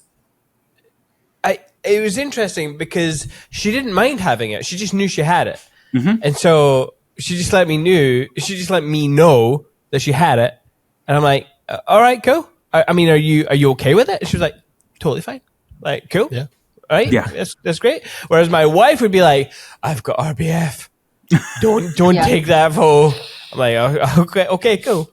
It's and I mean, like, just like a good marriage, I feel like communication is so important when it comes to like the relationship between client and photographer. And as long as you are talking, like it can help the overall product. I mean, that's how a lot of our greatest work has come to fruition, is because we were talking to our clients, found out, oh, we have this mutual band that we love, or this album. Oh man, remember that insert on the sleeve of the vinyl? Oh, let's do a version of that photo. And they're like, hell yes, that's like my favorite photo ever. And I was like, cool, let's do that. And so like, again, the more you're talking and communicating, the more information, and the more you just start to like gel with your client. It's just like, it doesn't hurt communicating your ideas, even if it's something that, again, going back to like, this does not work or this does work, just being like, yeah, this straight up doesn't work, but having an answer as to why it doesn't work. Well, now you've solidified why it doesn't work as a professional. Again, we love, one of our biggest things in the world is getting tattooed. And sometimes you're like, hey, that piece does not work in this spot. And I'm like, we're always fine with it when our tattoo artist says this doesn't work. And we're like, yeah, no big deal. Like whatever you think's best. Find a better spot. Yeah. We can't have like that imposter syndrome of like, we can't speak up. Like we've said to everyone, we can do anything. And I was like, yeah, we can within like the logistics of like, we still get people that'll be like, hey, take a photo of us here. There's an airplane flying above us. Can you also get the airplane in it? And I'm like, no. Well, you see, the technology doesn't exist. So sorry, that doesn't work. Or they'll be like, hey, the moon is out. And I'm like, yeah, well, can you get us with the moon? I was like, well, the moon's going to be microscopic. Sure. I was like, you might just know that it's there, but yeah, I'll just be over here with my 700 millimeter lens just to get it bigger. I mean, yeah, right. It's the 700 with a 180 optical view that can get both you and that and zoom into this. Yeah. Any of these companies listening, innovate that camera. Yeah, absolutely. The dual lens. dual prime lens. Yeah. I want to stay on this topic of getting to know your couples. Because we've spoken to a few people and they've all got their different methods. They keep up to date on Instagram, or it could be something as formal as a questionnaire. How do you do it? Do you have any tips for our listeners out there to try and get to know more about their couples and what information they should and shouldn't be asking, if there is such a thing as shouldn't be asking? But well, I think on a formal side of things, we do send out a pretty lengthy questionnaire for weddings for our couples before. Sure. That's got all the info, how they met, all that stuff. It's like logistical stuff too, like, family formals, what you want, how much of the craziness, how much of the regular, like all of that stuff is included in there. So we're very like transparent with that as well. Yeah. Okay. But I think outside of that, which is more of like, not that that's not controllable, but things that we do is, it kind of goes back to, we just show up as us. So much of our clientele does come from social media, but I mean, we get a lot of people from Google too that still get the same grasp of our personalities from our website. Yeah. Obviously, social media, just like anything, you're going to get a deeper dive into it. But it's just like everything. I mean, we are always talking about the places that we like to eat, the music that we're listening to, the movies that we're watching. And then we're also not the types of people to, if we can help it, we like to reply to everyone. We have a lot of mutual conversations with people like every day. Like people are always showing up on our DMs who might not even show up in the comments. They're just like, hey, I went to this restaurant, I went to here. And then this person might not even be engaged, but 5 years later, they're engaged and now we're doing their wedding. But we've been talking and gabbing this whole time, kind of like a positive version of just like an online symbiotic relationship where we've kind of been talking, we've never met. Sometimes you're just like, oh, I forgot that your name was Jeff. You know what I mean? I've been calling you, I don't know, whatever Optimus Prime for 3 years. Yeah. But it really just helps when you're open about the things that you like. Again, I going back to the thing about being positive. Everyone can relate to things that we hate. But sometimes you might say something and you're yucking someone's yum. And that could be the reason why they don't want to go with you anymore. Again, they don't need to know the movies that we hate. I'd rather them know the movies that we love. It gives us stuff to talk about. It gives us a relatability. And we can show up like fully ourselves. And then again, we're having clients that are sending us Nerds gummy clusters because we've talked about our enjoyment of Nerds gummy clusters. Too many, though. Don't send us any more. Yeah. It became a problem. It became like an active issue. I don't know what these are. We don't have them. So if you can somehow get your hands, it's Nerds gummy clusters. They're amazing. They're much too good. I think they're a scientific anomaly where we have integrated with aliens somewhere to make the perfect candy. Yeah. They're addictive too. Like you finish a bag in like 2 seconds and you want more. It's a we don't even like Nerds. That's the crazy part about it. But Nerds gummy clusters are a fantastic treat. The blue bag specifically. But that addiction happens. Yeah, the blue bag's definitely the best. Blue bag. We tried everything. But we got into those from talking to a client because we were talking about like ice cream or something, and they were like, "Oh, have you had this?" And then that kind of led down that rabbit hole. But again, I really think like connecting with your clients on that is like, if you're not stoked about the things that you're stoked on, then why are they going to be stoked on anything to do with you? Yeah. And then talking to people. Yeah. So much we're not the types to go to like wedding expos. We went to one and it was weird. We are not in person, like off the cuff people. We're just like idiots there. And so we were like, well, still need to be able to connect with people. And I think that's one thing that we've loved more about kind of like short form videos kind of getting pushed out a lot more. And we're not spilling our hearts out all the time, but we're just like still, again, saying the stuff that we enjoy, showing the stuff we enjoy, dressing how we do dress. We're just showing up like so us. It just makes it so, because I know so many people struggle with like imposter syndrome. And I'm like, I don't mean to sound like crazy or anything. Like, we don't have that. Like, I don't know, we've put in the work. You know what I mean? Like, I don't know how much more us we can be outside of just like, I'm not going to video. Well, I have video of me taking a poo, but, we're also just like very, we're very just like, I don't know. We've always been that way. Yeah. I'm going to find it. I'm going to find it. Where is it? You've been our TikTok. It's somewhere in there. I was gonna say, I think we did it like last summer. Yeah, I think right? last summer, maybe. Yeah. But it really is just one of those things of like, if you're having a good time and the client's having a good time, especially on the wedding day or even just a session, the memories that they have from the photos are of a good day. Yeah. Mm-hmm. So like it could just be going through like your best ofs of like, I'm going to do my bangers. Because that's what they're expecting. But then outside of that, it's just going to be a really fun day. We're going to talk. We're going to gab. If they're in Florida, we'll probably be giving them some Florida history about things that we're seeing, so they can hopefully walk away with a little piece of knowledge.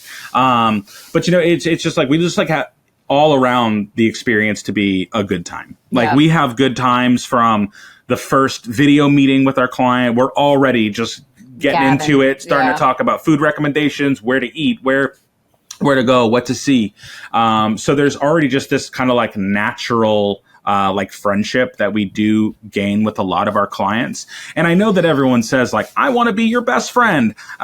If that happens, that's great. That's definitely not our goal. We just want to be, again, that friendly. You walk into the pizzeria, you see the owner making the dough, you see his wife ringing everyone up, and then it's like, boom, this is like the best place. They know my name.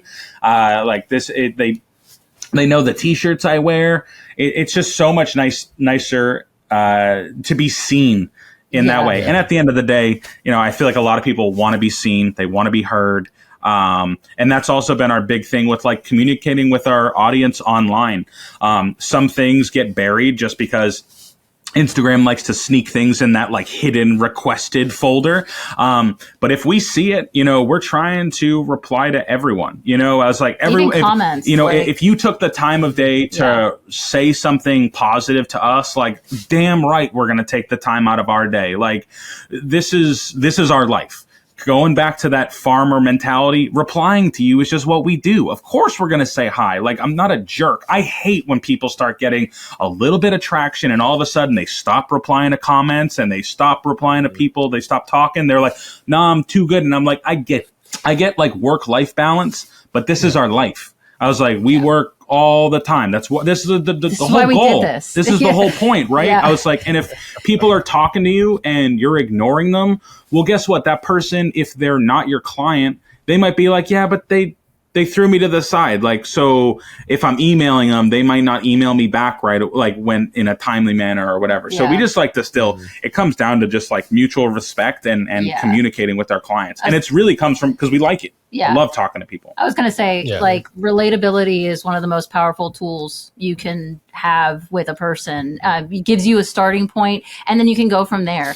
But, like, if you just even give them, like, a little thing, like, we are into, whatever music, or we're wearing a shirt that has a silly pop culture reference on it or something, that gives them a starting point to feel more comfortable going to you, talking to you, being around you. And that's all sometimes that people need. And then as far as like, imposter syndrome is considered, you can't get imposter syndrome when you're just being yourself. So like, you just lean into that, and whoever, you don't have to put on a mask. Like it's exhausting putting on a mask, and, and that's why people, I feel like, end up getting burnout and end up, with this imposter syndrome, is because they're so like, I got to put the mask on today to show up on a story, instead of just being like, I love hot dogs, like it's as simple as something like that could be the reason why someone books you, because they also love hot dogs. But like, it's so silly and trivial, but that is that relatability that you can just kind of connect on. And that's how we, dude, we had one client book us. Did you ever watch that show? What is that? The Fit 100? Oh yeah. Is it Physical 100? Physical 100. Oh, wait, is that the Chinese? Yeah, I think it was like the game show where they fight each other. They had like 100 people that were like all different athletes. Like some people were Muay Thai fighters, some people were singers, and it was like a bunch of people. I think it was like Korea, and they had a bunch of people. South Korea, but like there was a time where the announcer was talking. And you'll have to go watch it, because the announcer is like a digital screen. It looks like a butthole. It does look like a butthole. Looks exactly like a butthole. And we had joked about it, and our client literally booked us because we said that. They were like, I was on the fence, and I realized we were mutually on the same page that the announcer. This definitely looks like a butthole. It does. It looks exactly like a butthole. Okay. Tell us a bit more about your ideation process for like your social media videos. Like, how do you come up with the idea of, I'm gonna, like, I know the overarching reason for doing it is to connect with the clients and get your personality out there, but like, do you come up with a list of, I'm gonna film that at some point, like me doing a poo, I'm gonna film that, or the butthole announcer? Yeah. Or how do you come up with these ideas every day? Everybody obviously needs to find their own ideas and ways of doing it, but what's your process? Yeah, it's a pretty mixed bag because sometimes it's like, more often than not, it's a very spur of the moment thing, whether listening to a song or like literally scrolling through TikTok and being like, ooh, that audio is really good. Cause there's a lot of like remixes on there too. And I'm like, oh, well, that's a little bit different. And it would go really well with the timing of the video that I want to do for like a sizzle reel. So it's like, oh, that's a perfect length before, the chorus drops or whatever. And that might spark an idea. And again, not all of our videos are absurd. Some of them are literally us walking into frame and just like doing the internet point and that's it. But on those videos, I'm like, something needs to be interesting about it. So I'm going to at least wear a new shirt that we got. Shout out to Meth Syndicate for supplying all of our shirts. And so that'll be like such a subtle thing, but I was like, that's the interesting thing outside of the photos. Yeah. But it's always been show us first and then show photos. And it's for the simplest reason, and it's to show that we're human beings. Yeah. I know personally that when I am scrolling and I see a photographer's work and it's just right into a photo carousel or right into a slideshow, even if it's the most interesting photos, I personally feel like there's a disconnect. I don't know who made these. I would like to see the artist behind these images that I'm looking at. And again, that comes down to, that's a personal preference.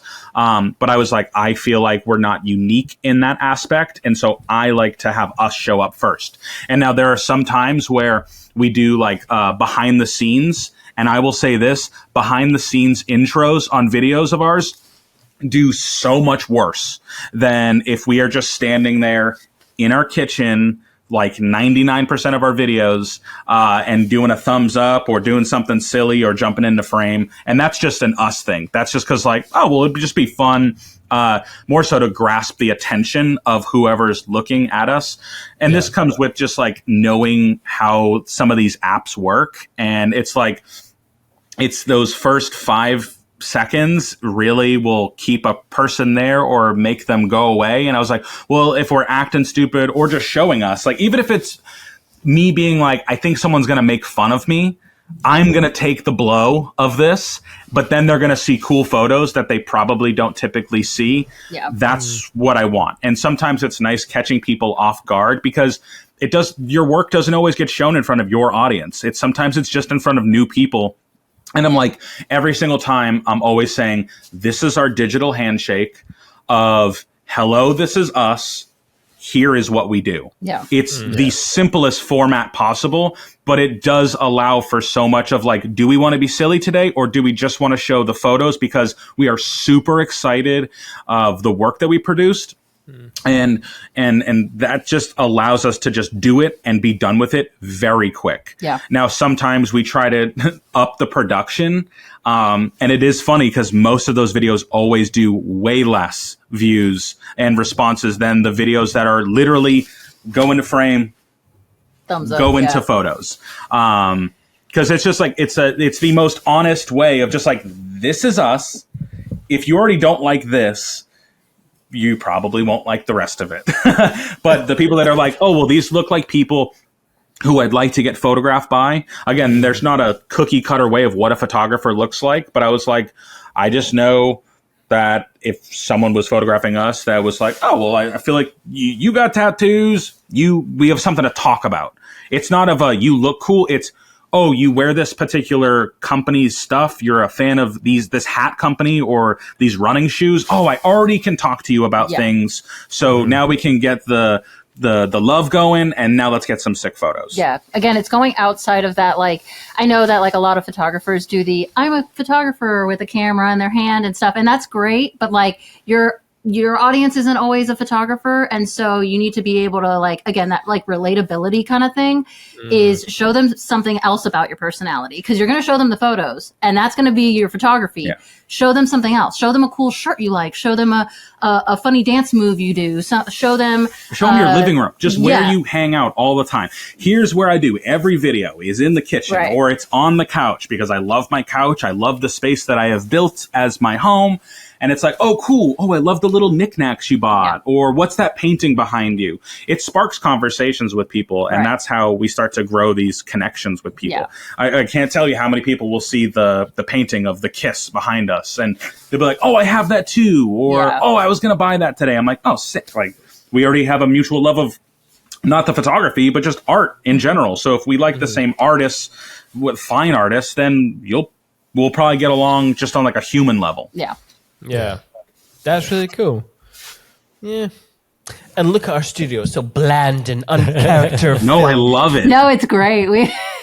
They're not even real plants. They're plastic. They're plastic plants. Those are the best Real plants, here. though. Go, fake. They'll never break your heart. Yeah, they'll never, always be there. Exactly. That's true. Look, I bought some plants a few months ago. They're just dropping like flies, one after the other. I can't. Am I watering them too much? Do I care too much? We do. We make that mistake, and we always get the bug like in the middle of summer when it's like, do not get into gardening. We're in Florida, like literally living on the sun. Yeah, so yeah, we're like 100 degrees. We can get an herb plant. That'll be great. It's a nice time to grow some basil. No. Basil, as you guys would say. Basil, yeah, we call it basil. Yeah, you know, when new cameras come out and everyone talks about the overheating, we were like, what? What are you talking about? We're in Scotland. There's no heat anywhere. So I didn't even think about that. I didn't think about that. That definitely helps. That definitely helps. Do you guys get like the like freeze though, where everything gets foggy and you have to like defreeze it for a little bit? Yeah, all the time. Okay, that's such an all annoying the time. issue. I'm like, so we shoot with ND Promise on, and when that happens, it's just like, maybe it's just extra Promise. It's gone up. Right? I like, people pay good money for this look. It's just doing it. So, I gotta wait 10 minutes for this to go away. Like, yeah. It's the struggle. Yeah, I mean that's why all of like the trend in Scotland is like that kind of hazy, dark greens look.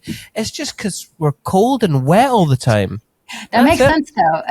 It looks great. Yeah, it is funny because we have a lot of friends over there, and it's wild when they get to travel outside to like places like beach locations, and I'm like, I'm always so curious as to how it's going to look. Is it still going to look that way? And I'm like, not at all. I was like, you guys have like a built-in awesome moodiness to your climate. I get so jealous. It's true. And I don't know whether their moodiness comes from the weather or just we're really depressed people. I don't know. Or maybe maybe it's just the same thing. Black sun makes you sad.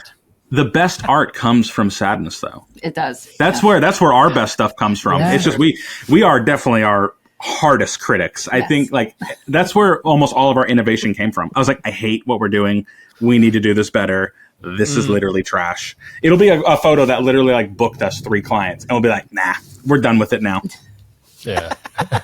Should we critique some work now? Yes, let's critique some work. Let's get some images. I'm actually intrigued. Do you ever retire images? You're like, nah, you know what? I don't want to do this anymore.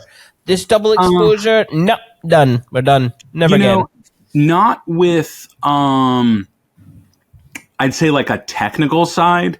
Sometimes we're just big into not sharing places that we don't want to do.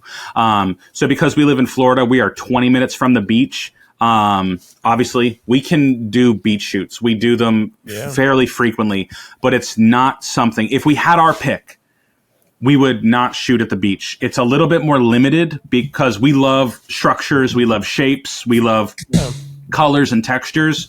The beach is beige and blue.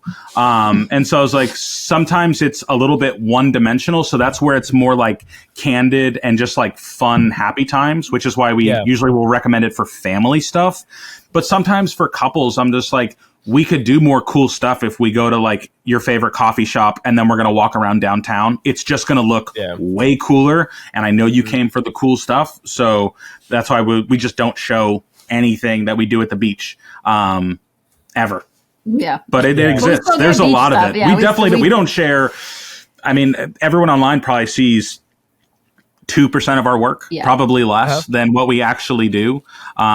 Just because like we don't like to bombard people also with like we could post every day. We choose not to by design because I'm like, I don't want to be annoying. This is not like a recipe channel. Yeah. I was like, yeah, I mean, when you said you don't like to shoot at the beach, I'm like, yeah, didn't I see like a reel of yours and you were just like in the back of a car park on a set of metal stairs at the back of a shop? I'm like, that sounds more like their vibe right there. Yeah, that's definitely that's where the inspo comes from. Yeah, right. Anyway, show and tell.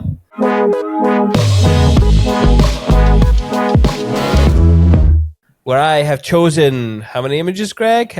I say 5. Oh fuck! I try and do 3, but obviously I liked your work so much well, thank you. that I couldn't stop myself. Sorry. So, basically, in this world of like AI culling and people wanting to not work on their images as much, I was always intrigued. When I saw your double exposures, I thought, is it all in camera? Is it not all in camera? Some of these can't be some of these can't be in camera. Yeah, there's some you look at and you're like, no way. I'm like, no. So there's going to be a few of these, and this is one of them. So you've done, you've done. Now you talked about the skateboarding, like Yep. I don't think this is it. This looks like a prism effect in Correct. camera, and then it looks like some scoring has been done after the fact, but I'm not sure. Tell me about this image. Yeah. So this one, you pretty Hit it much on the nailed nail. it Yeah. right on the head. So this was we call this the shutter prism. I don't know the technical term for it, but I think this was from this bit. Yep. And so this would be a prism you technically do usually on single portraits. Sometimes it works a lot harder with couples, but we like to do it on one half of the frame. And so this really stems from, we mirror it on both sides typically. So it would be 2 of him on the other side as well. So it like does like a wing. We call it the angel wing photo. But this particular day we were like, how can we add motion to her? And so this was just like all in camera, except for the right-hand side of that image, that drag, that was done in Photoshop. Yeah. I think we had just saw one of those videos of like when you do try to get the motion blur, but you just don't want to slow shutter. And I was like, well, sometimes it's nice to, again, this comes with time efficiency. I was like, sometimes let's just get it nailed and then we'll just drag it after. Now, I just want to say, like, we didn't start doing stuff in Photoshop until like 4 or 5 years ago. Yeah. Everything before that was all in camera. We were super stubborn about it. Like, that was like everyone you talk to, we were like, no, we're tried and true. We're purists. It's We in only camera. do it in camera. And then we just got to this point and I'm like, I feel like we're just limiting ourselves. It's like this fake taboo thing that we've put in our brain that if you do it in Photoshop, it's lesser. And I'm like, I think that that's bullshit. In fact, we've done more work for the photo.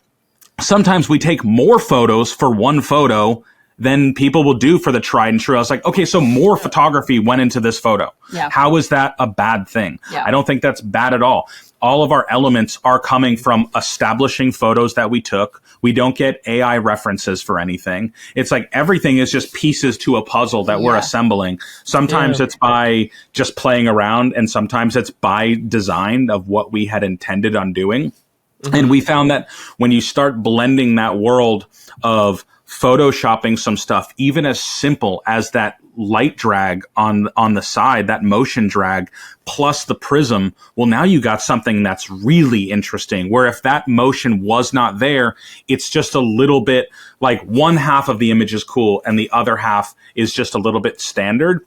And we feel like it could be elevated. Yeah. So it's really anything that could elevate it. Mind you, they also got the version where he was mirrored on both sides and it did that angel wing thing. But we're like, it's cool to have that variation. That's where we say we would rather put in more work for the final result and future-proof your gallery than taking the easy way out of being like, we put a prism in front of it. That's fine. That's done. Yeah. I was like, well, why? It could be more.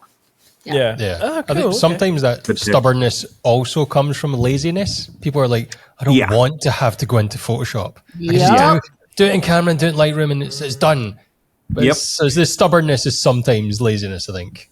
Yeah, and again, it's if you're always just trying to be a better photographer than you were the day before, like you're always going to be in business. Like, and we don't like to think of an expiration on this. I'd like to say we can do this as long as our bodies will. Yeah. You know, like, and we'll see some photographers that are, you know, pushing their late 50s and they're in their 60s and they're still thriving and they're still kicking ass and they have their style. I'm like, that's who we really look up to, is more of just the longevity. Like, we just want to be in this for as long as humanly possible. Yeah. And it's just fun. And at a certain point, it does not, I don't want to say it gets boring, but like the things you're doing kind of do get like, okay, well, I'm getting into a habit and I don't want to be in a habit, because as soon as I'm comfortable, I'm not innovating anymore. So I need to break out of that. And so that's where like the combo of in camera and Photoshop kind of stemmed from, was like, we have so many ideas that our cameras and technology in cameras are just not capable of,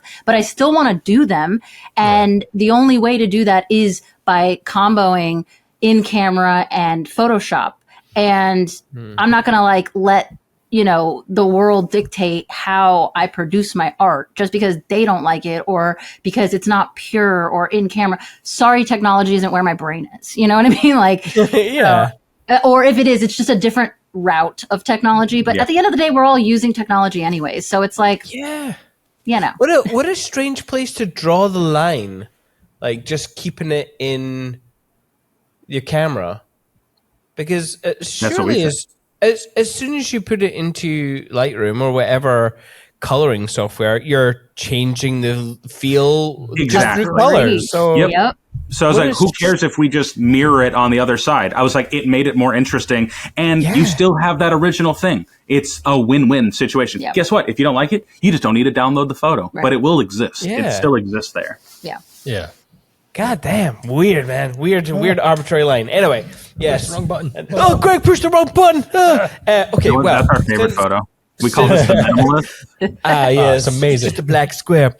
While Greg's faffing around with pictures, why don't you tell us what you use physically other than your cameras and lens? Well, actually, we didn't talk about lenses.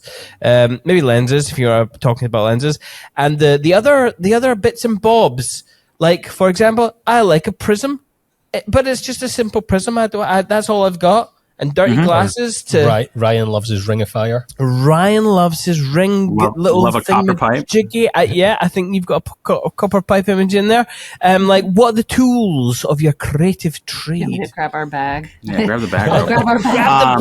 But for so I'll just go like start super simple with our gear.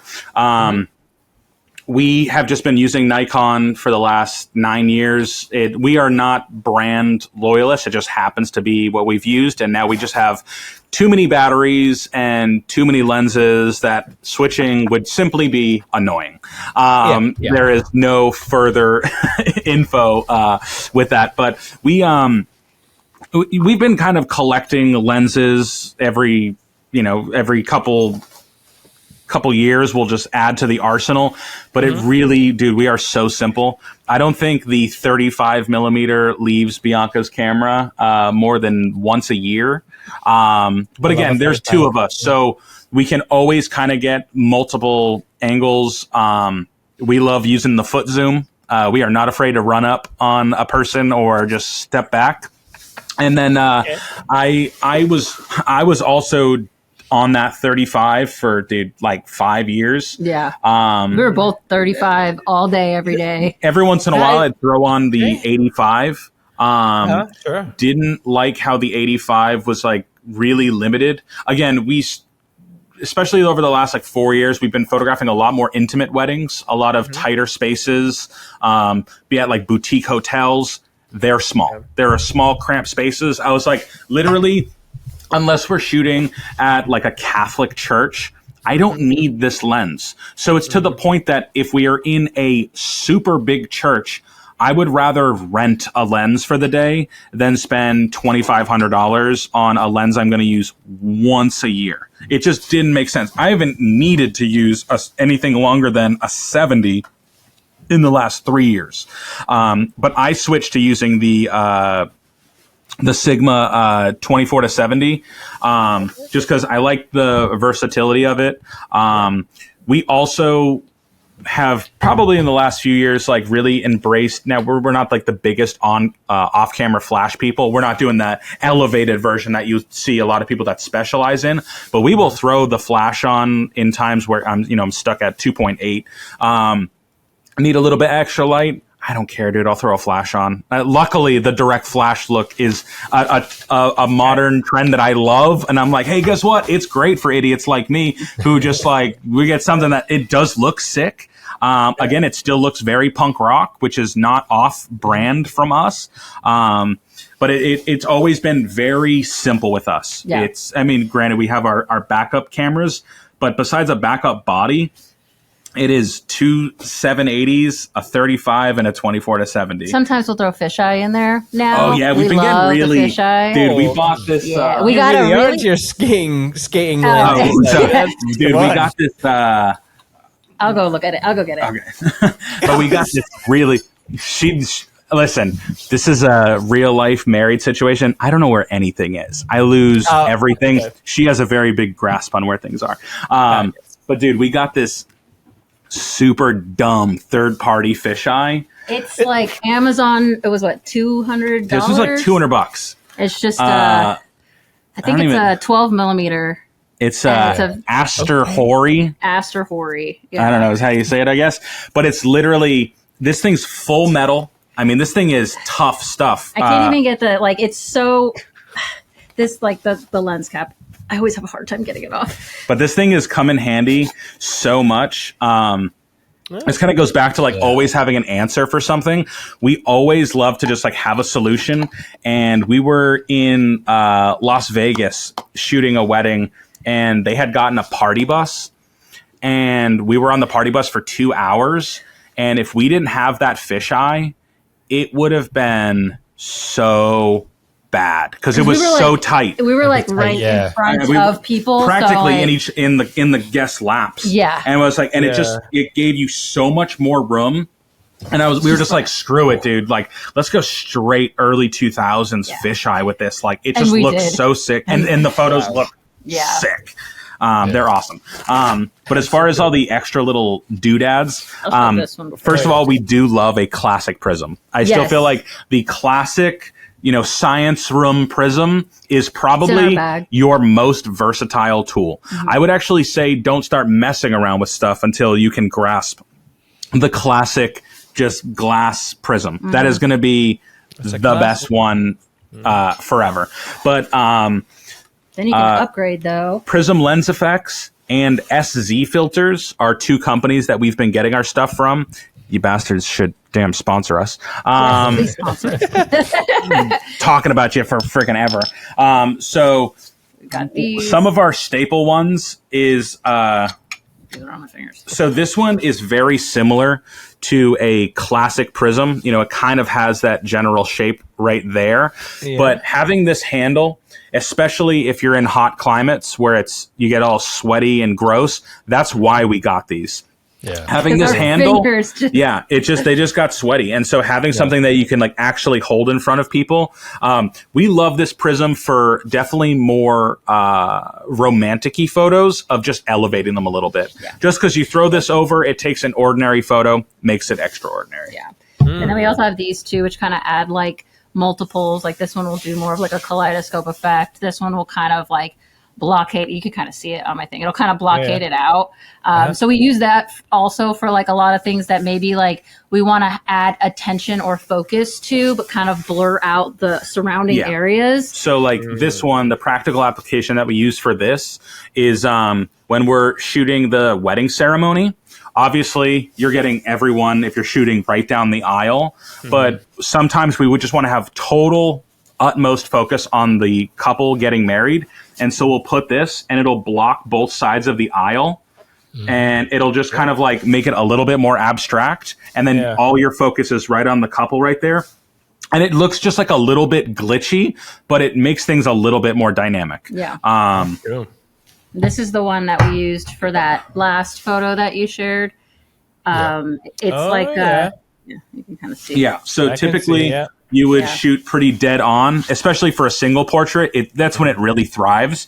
But if you want that kind of effect, all you would really do, like say if instead of being here direct, you just kind of put it a little bit to the side. That way you get one person. We don't ever screw it like onto our lens. We're just using it like freehand. And then of course we have like copper pipe. And we have the diopter. Diopters. Really I'll say this: if you're trying to get stuff that's going to have a lot of practical uses, just because these things do get pretty expensive. I think these are like $80 American. Some of them are like $130. But the ones that definitely see the most light of day is your classic prism, the kaleidoscope one, and this diopter filter. Again, anything that kind of removes information and gives you a centralized focus point is always going to be a good thing. Now, we also love to busy up a photo with like our... I don't know if you had pulled any aside, but what we call photo quilting. That's when we just say like a big FU to the photography world and we make things way too busy. But these things are definitely good. Maybe I have. I think I have. So. I think I saw a little thumbnail of it. We'll talk about it. And but yeah, this is really good, especially if you're doing like in your guys' like climate when it's a little bit more moody and stuff. You get people on, a little bit of a hill with some nice like dark clouds behind them. You throw this up there and it's just like, it just makes it so romantic. Like it's so freaking cool. We love how it looks. It looks sick. We also have this as well. It's like a $1 piece of chandelier glass from Amazon. I think Ryan's got one of those. Yeah. I remember he was like, this is my cock ring. I'm like, Ryan! That's a good... I'm going to call it that from now on. This was, I love it. This was the biggest takeaway from the Looks Like Film community, was someone was like, this little piece does wonders. And we were like, hell yeah, it does. Especially when you got a bunch of like the like drippy lights. And you just have a couple right in the middle. Boom! Get a sick little explosion. We call it the explosion photo because it's like it takes all the lights and just whoosh all around. Yeah, and it makes it a little bit more interesting. Yeah, and then we have like this one is. So this one's called the Hive. The Beehive. It's from SZ Filters, right? Which some of the ones we have, like this one's in particular, we do use for like only specific things. So like this one, sometimes we'll share a photo that's kind of like, it's like the silhouettes with like something in it, but it's kind of glitchy a little bit. We use this to get the glitchy effect because so it'll kind of add like another layer of dynamic depth to the photo, so where it's not just like a straight on like it's like a texture within a texture. Yeah, that's cool. Sorry, I've got I'm not ignoring it. I've got the website. No, up here. You're good. You're cool. good. Yeah, the Hive. Yeah, you're right. Yeah, the Hive. Yeah, cool. And again, that filter would definitely be used for single portrait, but it's fun doing it with like silhouettes. Yeah, that's so cool. Cool. All right, next image. So show and tells all over the place. You know what? I just love this kind of. I love that city, photo. I love just throwing a couple like this out of focus with whatever there is the location in the background. But for me, these moody. I don't know if it. I'm assuming it's a sunset, but you've made it black and white, and it has this kind of moody quality to it, and that just kind of like. Is nice on my soul.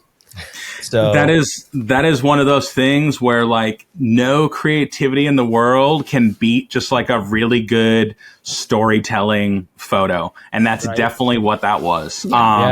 This wasn't even taken at sunset. This was dark. It was really straight up. This was one of those black and white artistic save the photo please photos. I think this was probably like ISO freaking 12,000. And really it was end of the day of this really cool elopement down in Miami. This was right on like the terrace of where they were having their reception dinner. And really just like overall it was like they lived in Miami. They're real big Miami people. Super big. The bride businesses there. Owns a really cool tattoo shop called easy peasy tattoos. So they just have like a super love for the city of Miami. And I was like, it would be a disservice not to get a really cool shot of the cityscape of Miami, but also we love to have an aspect of them. And I was so we always call, I know that so many people do this type of photo. We call this the tourist shot. This is a photo that we have taken of ourselves in every place we go to. Yeah. If you just take you're taking an actual bad selfie and it misses. You out and misses. Yeah. And that is that's where that came from for us. Pretty much, yeah. For us, it was taking a joke of an error that we make every single time. And I was like, but those are fun because, again, the focus isn't really on them, but there's still a human element to the photos. Yeah. Which is like, we love anytime we can do like an establishing shot or even a detail that still has an element of humanness to it. It's always going to be a little bit more interesting, at least in our minds, when there's, that like, actual sense of like a human being is involved in this somehow. Yeah. So I'm glad you appreciate it. We love that photo. I feel like that photo's so slept on. Yeah. Next image, Gregory. Okay, so this might be a quilty image that you were talking about. Yep. So this is definitely a photo quilt. Okay, tell me about how you would frame an image with the notion of turning it into a quilt. So there's pretty much like two main types that we do. One where it's just like flipping the image vertically up on itself, or sometimes sideways. But then sometimes we'll do what we would call the quad photo, which is like a true photo quilt, where we'll do it on four sides for the overall composition. This particular photo was just two. Now, every aspect of this photo was taken at this spot. So even that target, there was a bunch of tree stumps that were all painted with different types of things. Some had hearts, some had like a target painted on it, some had just like splattered paint. And we were like, we need to use this somehow. Like this particular park, Mead Park in Orlando, shout out, frequent spot. But it was always visually appealing. We loved the red. It felt very dramatic. And it felt so different than the tons of green that was already at the park. So it was a nice pop of color. Yeah. Also complementary colors if you're into that. So for this one, there was still that central focus, which was on the bride. And so we were like, okay, so we have this center photo. So if we get him a little bit in the foreground, that way your eye is still going to her. And then we just flipped him on the opposite side, just so it kind of reiterated that centralness still. And then we just flipped it upside down. I'm sorry. You're flipping him in Photoshop? Yes. Yep. Yeah. Is she still right? Okay. Yeah, and even specifically with that photo, we took it at a tree that was fallen down, and it's been at this park for like months, fallen down, and we've been trying to figure out like how to utilize the shapes within the branches to make like cool shapes. So even like, where we place them, it kind of goes back to like basic composition, because you're kind of in our brains, at least, we're already flipping it to the other side. So I'm looking at what is that going to look like when I flip it to the other side? Is it going to make a circle? Is it going to make a triangle? Is it, like all of those things kind of help to build those types of photos, especially when you're, looking at it. You still have to kind of understand to some extent like composition and like where lines will end up, and what the end product will kind of more or less be like. There are happy surprises, but those do go into when we're photographing. Yeah, like we do think about those things. Like if you were just in an open field and did this, it would look not good. There's no lines, there's no depth to it. Yeah. And so anything that's why we are so drawn to like trees, is because there's always very interesting lines that will connect and intersect, and it just adds like a kind of a unity to like literally like the roots grasping and like holding the photo together. Yeah. And I think that's what drew me to this image, because again, you've got a lot of these, but it was these kind of like wrangly roots, and then he's flipped, but she's left alone, and then you got there's just so many elements that you've talked about. Yeah, even little things like, is this the bouquet that's in the bottom corner, like on every corner, even red? No, I think that was just some shrubbery that was connected to the tree. Yeah.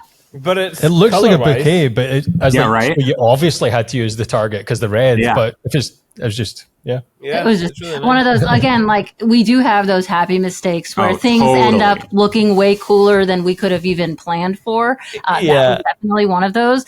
But we do like that it has so many elements that like it does make you sit there and just really look at everything and kind of like you're like, I have to figure this out. And that's kind of like, I feel like that's another thing. Like I've been into puzzles my whole life and I love puzzles and I kind of like we like building like visual puzzles for people of like, what the heck? And, you know, kind of like trying to piece everything together, but you can't really make it out, but you can kind of make it out. So I feel like that's a lot of the inspiration behind those types of photos too. Yeah. But that also goes back to like, little things are intentional. Yes. And sometimes it can seem like you can stitch any photo together and it'll make something that works.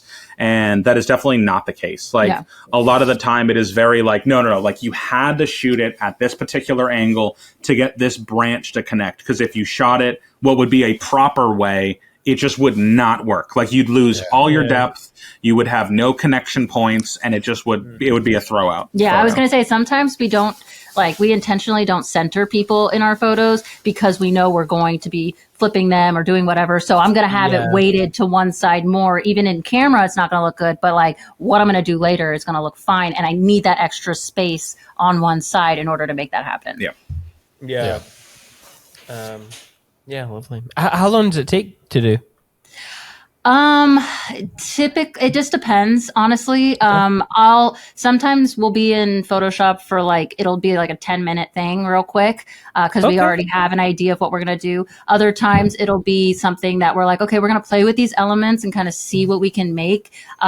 Especially in like new locations, we usually like to like sit on them a little bit longer. So, whereas that something could take 10 minutes, other things won't be done overnight. I'll have to sit on, we'll have to like sleep on it. And then the next day we'll come up with something like, oh, I should add that element to it. Yeah. Or I should make it look different this way. So it could take a day or two. It could take 10 minutes. And it's funny because I know you had mentioned like AI culling earlier.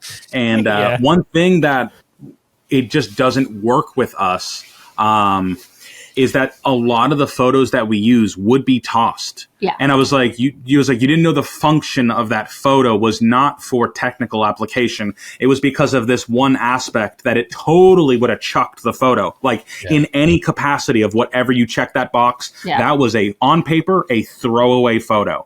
I was like, but they didn't know the intention. We took that because of a reason to connect to a photo that was done later in the day. And so like, we just can't use that stuff. Like it just like does not work with this style at all. Yeah. It's funny that everybody does like assume that we use AI and we're like, no, actually AI like makes it worse for us. Yeah, it makes it so much worse. Yes. I never would have assumed that you use AI at all. There's just too many. Yeah. Well, you have a functioning brain, you see. It's important. Well, yes. Well, actually, I have a brain. I'll put it functioning. I'm not sure. Functioning enough for us, so you're good. Okay, so this next image, I just thought, my God, is this just luck? Because you've already mentioned some images are just like luck. Maybe you intended something and it didn't work, or did you have to create this in post? I'm super intrigued. Tell me about this image. How long did it take? Everything about it. This took 3 seconds. This was so this particular area of Orlando is called the Milk District. So we had been in there for probably like 15 minutes and we had eyed the spot that we wanted to have them in front of, which was across the street. Now you can't see it in the photo, but there's a bunch of cows and that's like a milk splatter. So it was just going to be like a cool photo. It's a milk, TG Lee milk factory and so, or whatever. There's a stoplight that's about a few meters up the other way. And I was like, oh, it's taken a turn. It's going to have to be slow enough that we have time to like set our cameras up for a slow shutter, because we were not set up for slowed shutter at all for this, but it was a big semi truck, so it was going probably, you know, slow enough but fast enough to actually make a drag. Yeah. But we were snapping it, and we were just like, let's just like burst shoot this and hope that it gets right in between there. So we were hopeful that this was going to be what it was going to be. We did not realize how well it was going to, like, first of all, he got just enough speed. Like, I swear the guy just got into second gear when it needed to, because otherwise it just would have been super flat and super, like, it still would have been like a cool timing photo, but it definitely would have had that drag. Like, you know, because it really, because the couple could have easily gotten lost if you had this really in focus truck. But I feel like because it's so blurred, it almost forces your eye to go back there being like, whoa, that is sick timing. Yeah. But I think that's just kind of like a testament to like good photography in general is kind of like being a good comedian. Like, it is so much about good timing and like good context of things being in there. And so like, if you can just like kind of have that spidey sense of like, I'm always on high alert, because it's not just about a truck going by for a cool composition. It can also be like knowing when people are going to laugh. Like when you're walking around a reception and you're like, oh, table 7, that's where all the troublemakers are. So like, I know you're going to get good footage or good photos of them laughing or cracking jokes, and it's going to make the overall thing so sick. And when I think you just have that like internal, like good timing, like high alert sense when you're photographing, like it's just going to make the whole thing better. Now, granted, it's going to add some grays to your head or your beard, because you're always just like stressing out all the time, but it's worth it. Yeah, it definitely is worth it. How shiny is that tank as well? Like, look at that. It reflection. was super shiny. Yeah, I was looking actually to see if you were in this, but you're not. No, we're thorough. Yes, we're very thorough. So here's another. Is this a proper quilter? This is another quilt. Yes, this is a proper quilt. This is a quilt. This wasn't so. Sometimes we'll do like specific, like we'll actually like connect photos like this. This was, I think, more of like an overlap thing. So this photo would have been easily done in camera. Yeah. The only problem that you would typically have is, so you see the light tones of the wall, like the behind the couple. So if the way that we would, so that would just end up becoming non-existent. It would look incredibly translucent, and we did not want that effect for here. We just wanted it to be a little bit more punchy and contrasty. But all you would really have to do for something like this, again, if there wasn't all of that like white in the middle, it's as simple as taking your first frame and literally photographing upside down for the top layer. Now that just comes with, if you start doing stuff like that, you just have to get good at hitting the shutter with your pinky and like, and knowing how to like weight things, because otherwise, like, this is a pretty improperly weighted photo where it is so bottom heavy and you'd have so much information up top that it doesn't even add anything to the photo. But once you start flipping it and having something for the eye to visually go up on top, now it's a satisfying image. Yeah. Where otherwise, like individually, that's a bad photo. Yeah. So. So you've taken a double exposure and then also you flipped it in Photoshop, have you? Yep. Okay. Yeah. Cool. And again, like we do them in camera as well. It just depends on the background. So like for specifically for that one, the background wasn't giving us enough of the colors or the definition that we need. But because of the lightness in the windows that they were in front of, had we done it in camera, it would have been way more ghosty, not as punchy, or just they would have disappeared completely. But doing it in Photoshop, we were able to retain some of that. But you can do it in camera. You just need a different background, essentially. Yeah. Okay. Super interesting. I can just imagine like someone be like, why are you outside this random commercially window so that's building? Actually, that's in front of that's a courthouse in Orlando. And that's like otherwise a typically like weird area to have people, especially because the windows It's just like doesn't always work out well. But this particular day, like it was just dark enough on the windows that it worked out for our advantage. And it's part of like the building they got married in and stuff. So again, like even though sometimes things just look cool, there is a lot of like that sentimentality, that memories, that meaning behind a lot of the things we do. That might not be very obvious to everybody in like general public, but for that couple, like they know they got married in front of that building. That's the part of their day that we wanted to include. We could have gone to a better wall or whatever because we were in downtown Orlando, so like there's a million walls, but we wanted to do that wall specifically because that was where they got married. That was part of the day, and those are those aspects that like we really do like to include. Again, it may not be like obvious to everybody, but we're not taking that photo for everybody. We're taking that photo for that couple, and they know it, and that's mainly what our focus is. You mentioned earlier in the episode that with the creative images, you'll usually deliver the standard version as well, like the normal simple shot.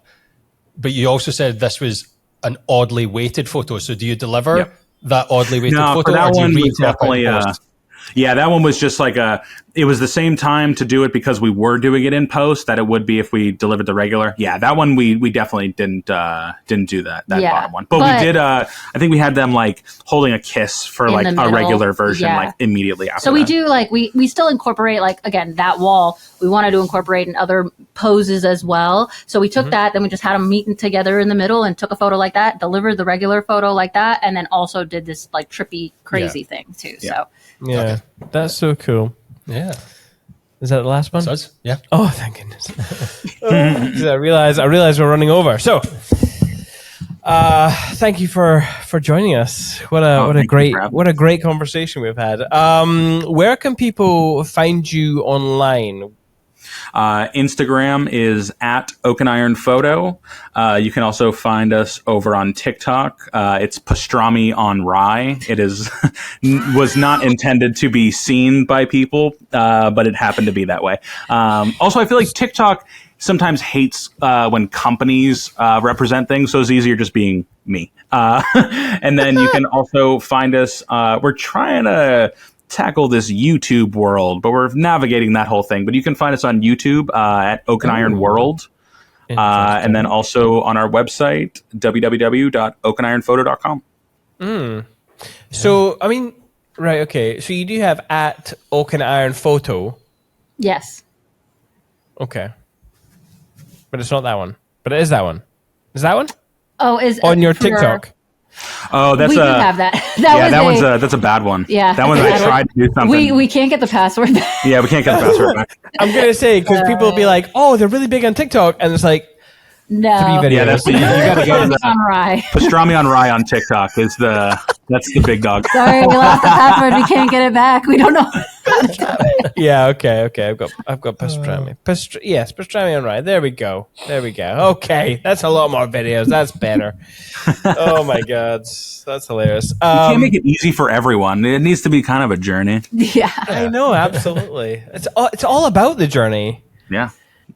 Anyway, people can find us at perspectivebycinemate.com, on Instagram at perspectivebycinemate, on YouTube at perspectivebycinemate, on TikTok. No, we're not on TikTok. Thank you to Jack and Pick Time for sponsoring this episode of the podcast. I want to know if people are watching this, what they think of our new setup, because I want to know if it's worth the technical hitches we've had. And if you have like that conversation, this conversation, and all of our other conversations, do hit subscribe and follow us wherever you get your podcasts. And hopefully we'll see you in the next one. Seeing is not quite the right word because we can't see you, but we're in your ear holes. It's just what people say, though, isn't it? Okay, we're in your ear holes. Anyway, we hope to see you in the next one. However, in the meantime, enjoy your life.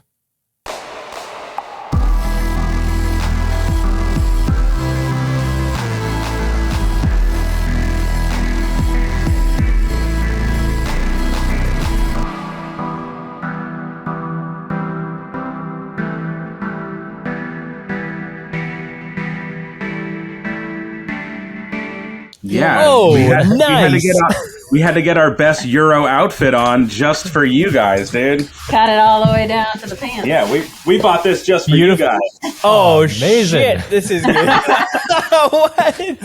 Greg, I think we need to up our game here. Yeah. We couldn't get you guys a gift, and normally we give people like bags of hair and stuff. So we were like, we got to do something for you guys. Wait, did you say bags of hair? Yes. Yeah, we were on. Our buddies have like this Florida-based podcast, and at the time they were like exchanging gifts, and we were like, "Oh, what could we get that would be weird?" So we got them like a really nice bottle of like orange wine, but then we also shaved our heads and gave them a big old bag of our hair so that they could staple onto the wall. So I was like, Beautiful. Beautiful. Yeah. What a gift. Wow. God damn, I need to up my gift giving as well. I'm not bold enough upgrading. to I think shave some of that's- my hair. it might be downgrading when you start giving people like things from your body, but you also have to be very careful about who you're giving it to, because Yes. they do now have evidence. They could just plant Yeah. your hairs DNA. and stuff Yeah. on crime scenes. That Yeah. is true. Yeah, I realized actually just recently, not recently, but you know, when you were like when I was a kid, my mom used to collect my teeth when I was a child. And I have 3 kids now, and right, and now I have a collection of teeth in a box. If there's nothing more serial killer than teeth in a box. Toenails might. Yeah, that's true. Yeah, okay. But teeth does seem pretty crazy. Although it is pretty valuable when you start getting the stem cells I was out going of to say, those. stem cells, your kids are going to be set for life, so you're good. Oh. Wait, I didn't even think about this. What's this? What? So stem Yeah, cells? that's in the Yeah. kids' baby teeth. So if they ever have things later in life where they actually need to get their stem cells, it's still in their baby teeth. Just keep them separated so you know whose is whose. But It's actually yeah. super beneficial. It can save you like a lot of money on like stem cell stuff. Like Yeah. we know a few people that are now like doing like cancer treatments or like joint problems. Okay. And and they had their baby teeth and they were like, oh, well, we're able to get stuff with your stem cells from these, even though they're like, 30, 40 years old. Yeah. What? This is madness. Yeah, What's it's pretty up? sad. Well, I mean, you have a proper healthcare system, so we have to like Well, yeah. we have to like scrounge for anything to alleviate the stress of medical burdens here. We're like, save your teeth. Okay. I mean, we have the NHS, but how long? we still like to complain about it. how long are we going to have it for? I mean, complaining's so fun now. That's like our favorite thing to do is complain. Yeah. Oh, absolutely. I am such a little gossipy bitch sometimes. I'm terrible. That's all we do. Absolutely terrible. Right. I think we are You good? finally ready. So All right. if you guys are ready, which I think you've Yep. been ready for a while, Yep, we're solid. let's These guys were born ready. go for it. All right, cool.